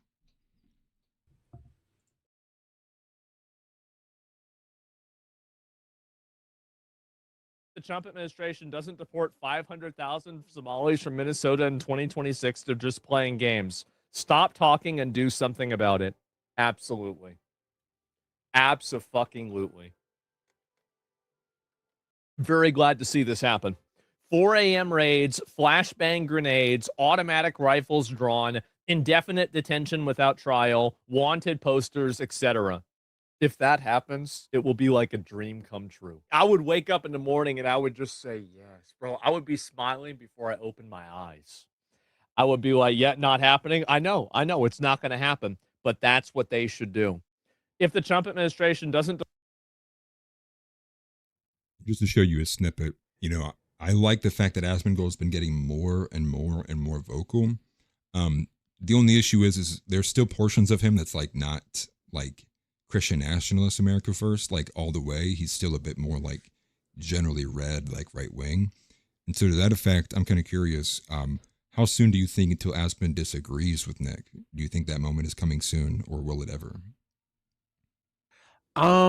So I think he already does, but I think Asmongold, he's a smart entertainer. He's a smart broadcaster. I think he knows Nick Fuentes' Christian nationalist takes.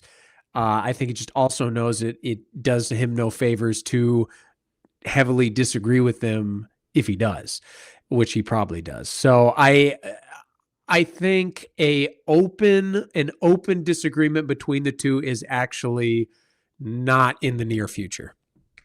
Interesting. Okay. Yeah, I feel like it would probably be a hot minute, as long as they're kind of on the same side as like putting pressure on the Trump admin.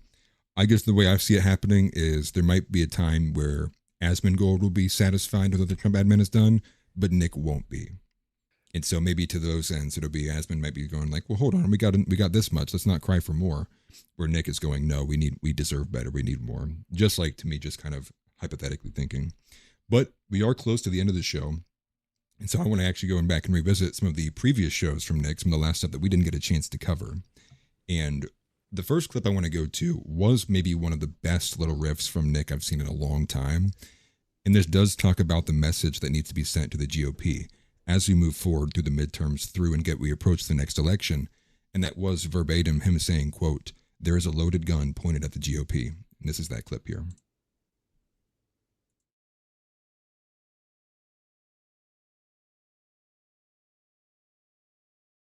There is a loaded gun pointed at the GOP, figuratively, not literally. Figuratively, it's a very toxic climate right now, violent climate. But figuratively, there's a loaded gun pointed at the GOP. You better fix this country. JD Vance, you better march down to the Oval Office and get this guy awake from his nap and fix the country, or none of us are turning out in 28. That's an ultimatum. Don't say we wanted to burn it to the ground. We wanted to succeed. You have left us no choice. And then we'll have a new generation in 2032. You don't want to see what that looks like. You think this is bad? You don't want to see what comes next if Trump fails. So don't give me this, well, they only want to destroy and we want to build. You want to build? Well, then get started. Get started on the mass deportations. Don't tell me about 600,000 Chinese students and you're going to fill the H-1B visa cap every year. And we need the students for the universities, and we need the talent, and we need the labor, and all that nonsense. You keep talking like that, you could blow it out your ass in 28. I'm sick of it. Disagree? Anybody disagree? I'm here for it. Yeah. 100%. When I heard this the first time, I was like, for one, that's just an example, right? Him saying the loaded gun to the GOP. He's just really good at the rhetoric that you can visualize things really well. Another one that I liked that he said the other day about Clavs was about the ascension. He was like, Clavs is this guy who has snatched the fire from the gods, and everyone's essentially watching right now. And just the way that he does these things and he can articulate these points is the reason why he's the best at what he does. And so I just appreciate when he's able to do things that you can paint a really strong visual of, because I think that helps a lot of people who might know. Not to say people are dumb, but I think that helps aid the case why people are very passionate about Nick, is because he does drive the point home probably better than most. Before I move on to one of these other ones, do you have any other comments you want to say? Yeah, I wanted to say the thing about Clav is, again, it's like with the woman in Minnesota. Tragedy. Yeah. But Clav running over that guy, funny as hell.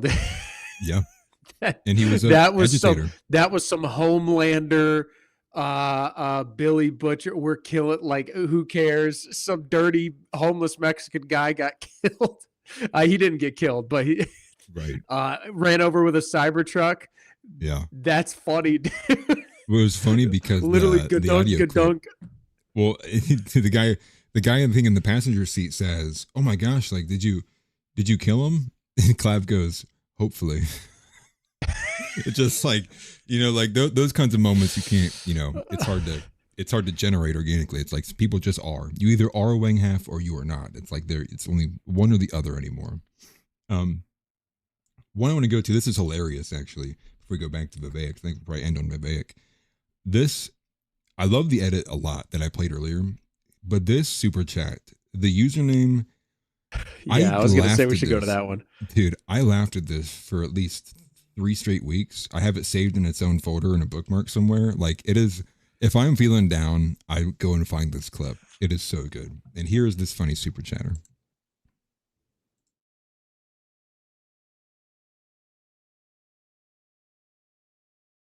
Merry Christmas. I would bury my dick so far inside of Faith Merrill that whoever could pull. Okay, come on. We're not reading that on Christmas.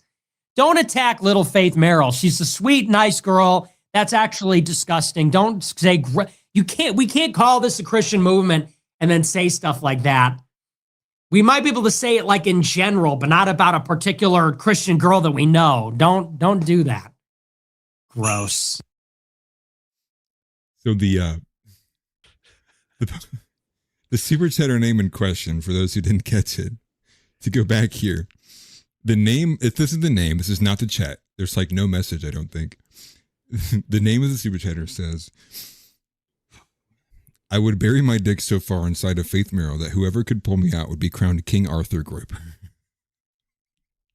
It's just like, dude, it's so dumb, but it's so funny at the same time that it's like, it's just good. Like, it's just, to me, it's like, I love it, dude. How could you not like laugh at something like that?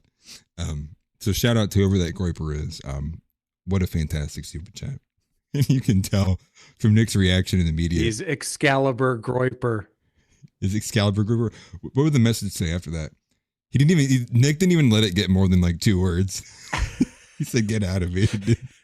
It was up for a total of, what is that, 3 seconds? 1, 2, not even 3 seconds. It's like 2.5 seconds is all that message up there. And it's just funny, man. I loved it. Did you have any other funny ones you want to go to before we go to Vivek? Okay, it's kind of a sidebar, but it has to do with the woman thing. Could you go to the what about Amy Dangerfield? No e-girls. It's in December 23rd. Got it. There's like, yeah, okay. All right. Here is this one. Shits and bitch sent $20. Really? Do you remember Amy Dangerfield from Value Attainment? Yeah. She seems to have a thing for you. She is a beautiful girl and often wears AF gear. Mama Fuentes, take a look at her. Future daughter-in-law? Well, here's the problem. She's Australian. I've also, listen, she's a little older than me. She seems like a nice girl, but she's a little older than me.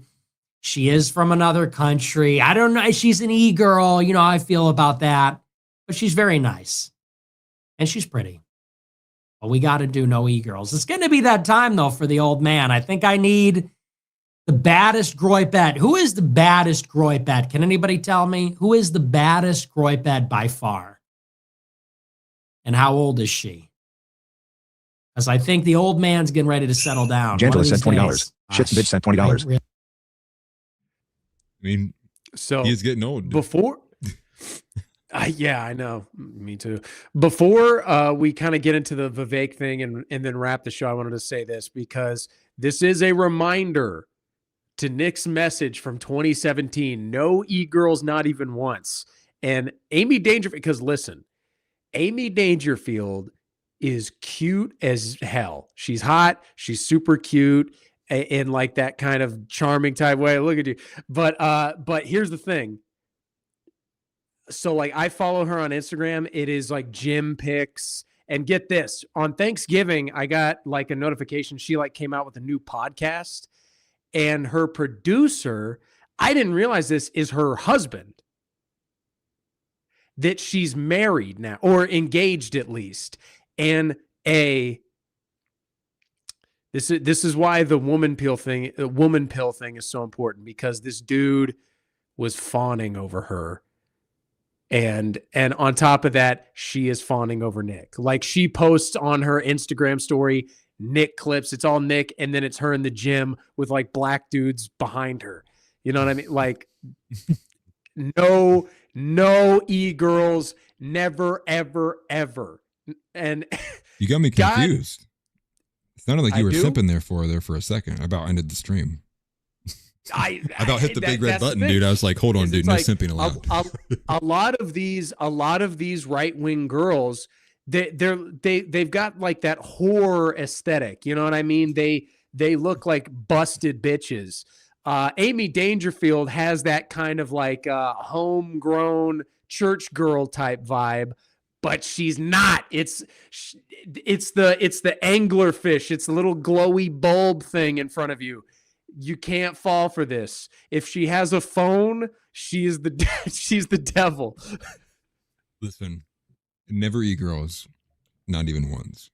Like, not even once that you looked at them. Like, if you've looked at an e-girl before, you can't even be a Groyper. Like, that's how bad it is. No, I'm just kidding, obviously. But I mean, it's like, never e-girls. Never attempt, never send a DM to an influencer, never. None. Period. Zero. Zilch. Nada. The only way they disappear is if you simp betas stop chasing them. Please stop. On behalf of all men, I'm asking you to please stop. The dating marketplace is being hyperinflated by simpery. Your simping and cucking yourselves for these women is destroying all of us. Please find your way. Please exit the stage left. But that is a huge issue on both sides. Never e-girls, not even once. But just switch it back to Vivek and end on a. It is kind of funny that I had you in the first half. Not gonna lie. You did. For Vivek though, just to end on a bit of a serious note as we wrap up here. This was, again, Nick was in a series of response before he, took off for the holidays for America First, and going to like 2 or 3 weeks now at this point. He responded to Ben Shapiro, Vivek Ramaswamy, JD Vance, and there's somebody else in there I'm forgetting about. Maybe it was Candace Owens. But he responded to a massive group of individuals. But in there, he went scorched earth on Vivek. And so what I have here for you, and so we can start 2026 off right, is to end on the message that Nick gave Vivek Ramaswamy. And man, it's just music to my ears, but here it is.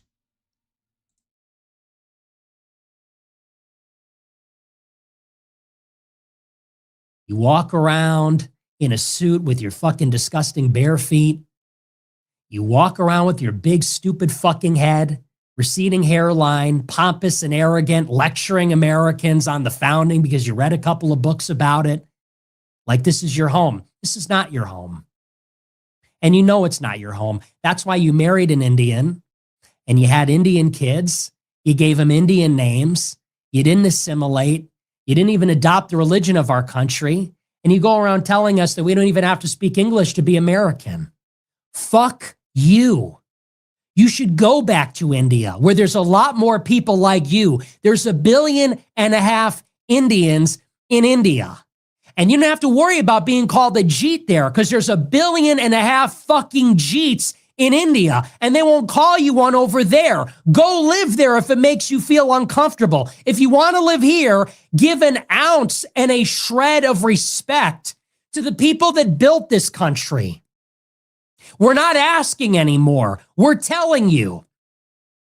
And if you think now that you're going to become the governor of Ohio, telling white people that you're as American as them, you got your anchor baby birthright citizenship from your H-1B fucking parents. You think you're going to go around Ohio telling people that have been there since the Civil War or since the Revolutionary War, you're as American as them? You're now going to be their governor? You got another thing coming, pal. Not on my watch. You're calling me out? Groyperism isn't conservatism? You're right. It's Americanism. Groyperism is Americanism. I am an American. You say that we have no place in the conservative movement. I say you and your family has no place in the governor's mansion in Ohio.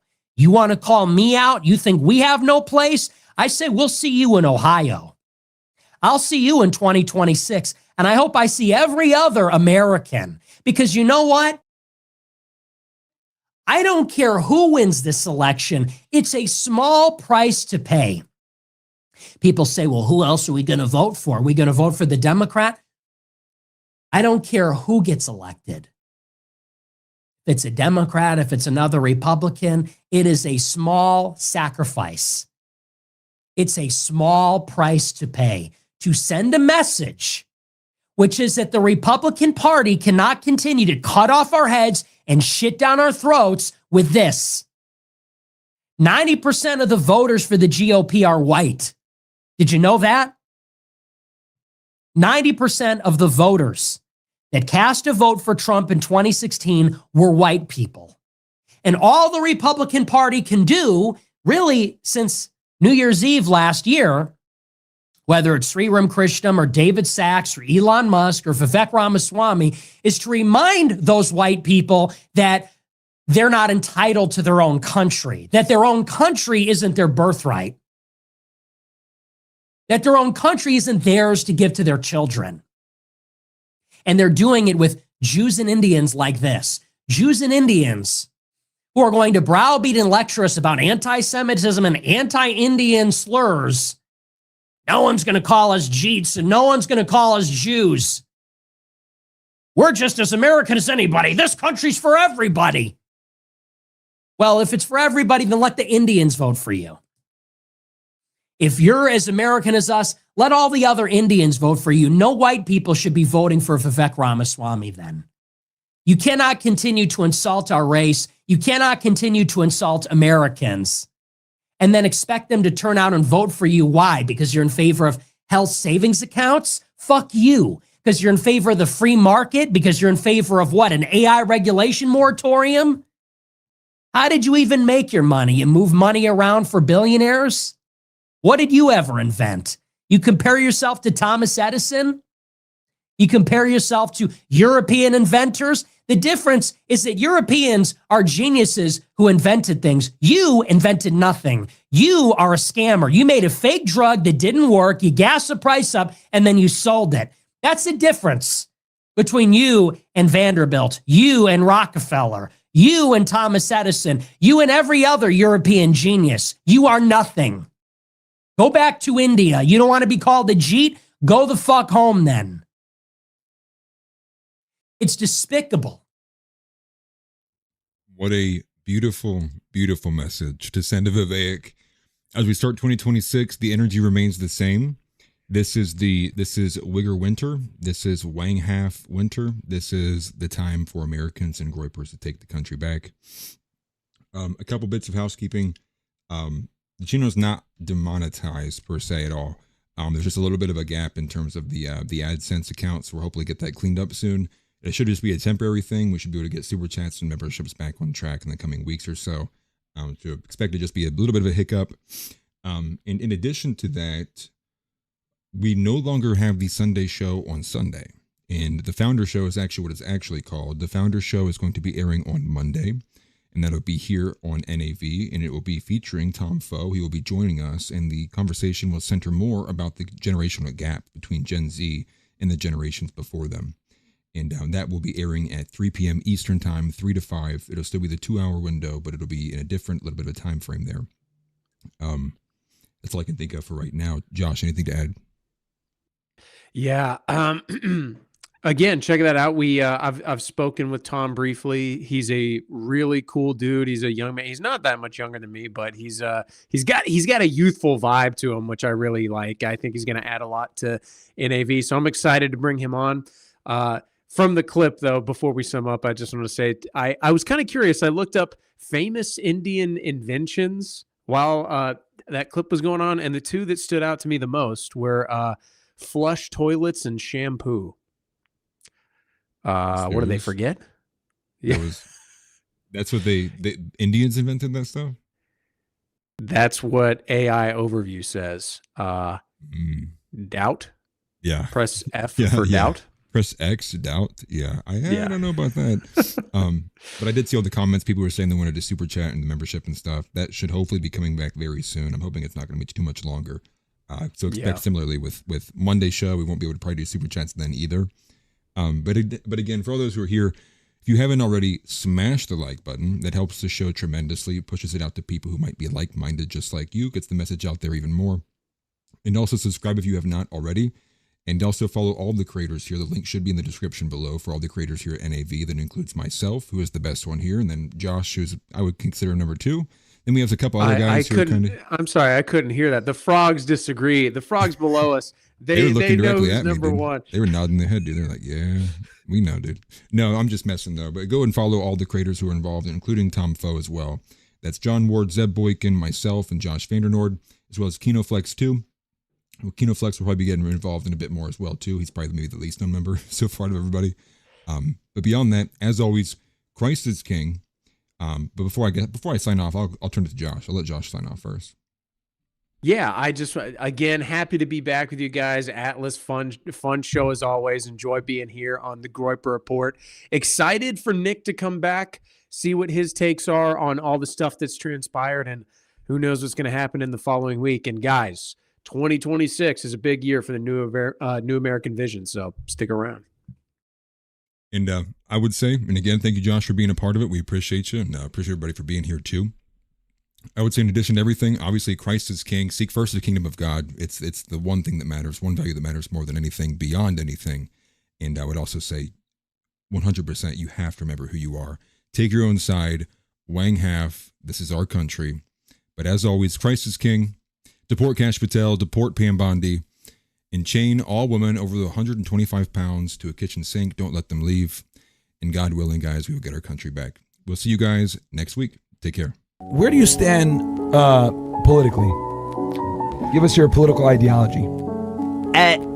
Okay, I can say anything I want. Yeah, bro. Say yeah. I don't know, the day-to-day stuff, I'm like, yeah, more bullshit. Another white girl got stabbed to death? Of course she did. What do you expect?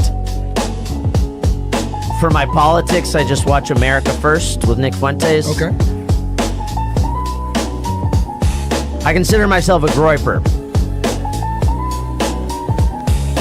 Sometimes I just wait to hear Nick's take to make sure I have the right take before I make videos, you know?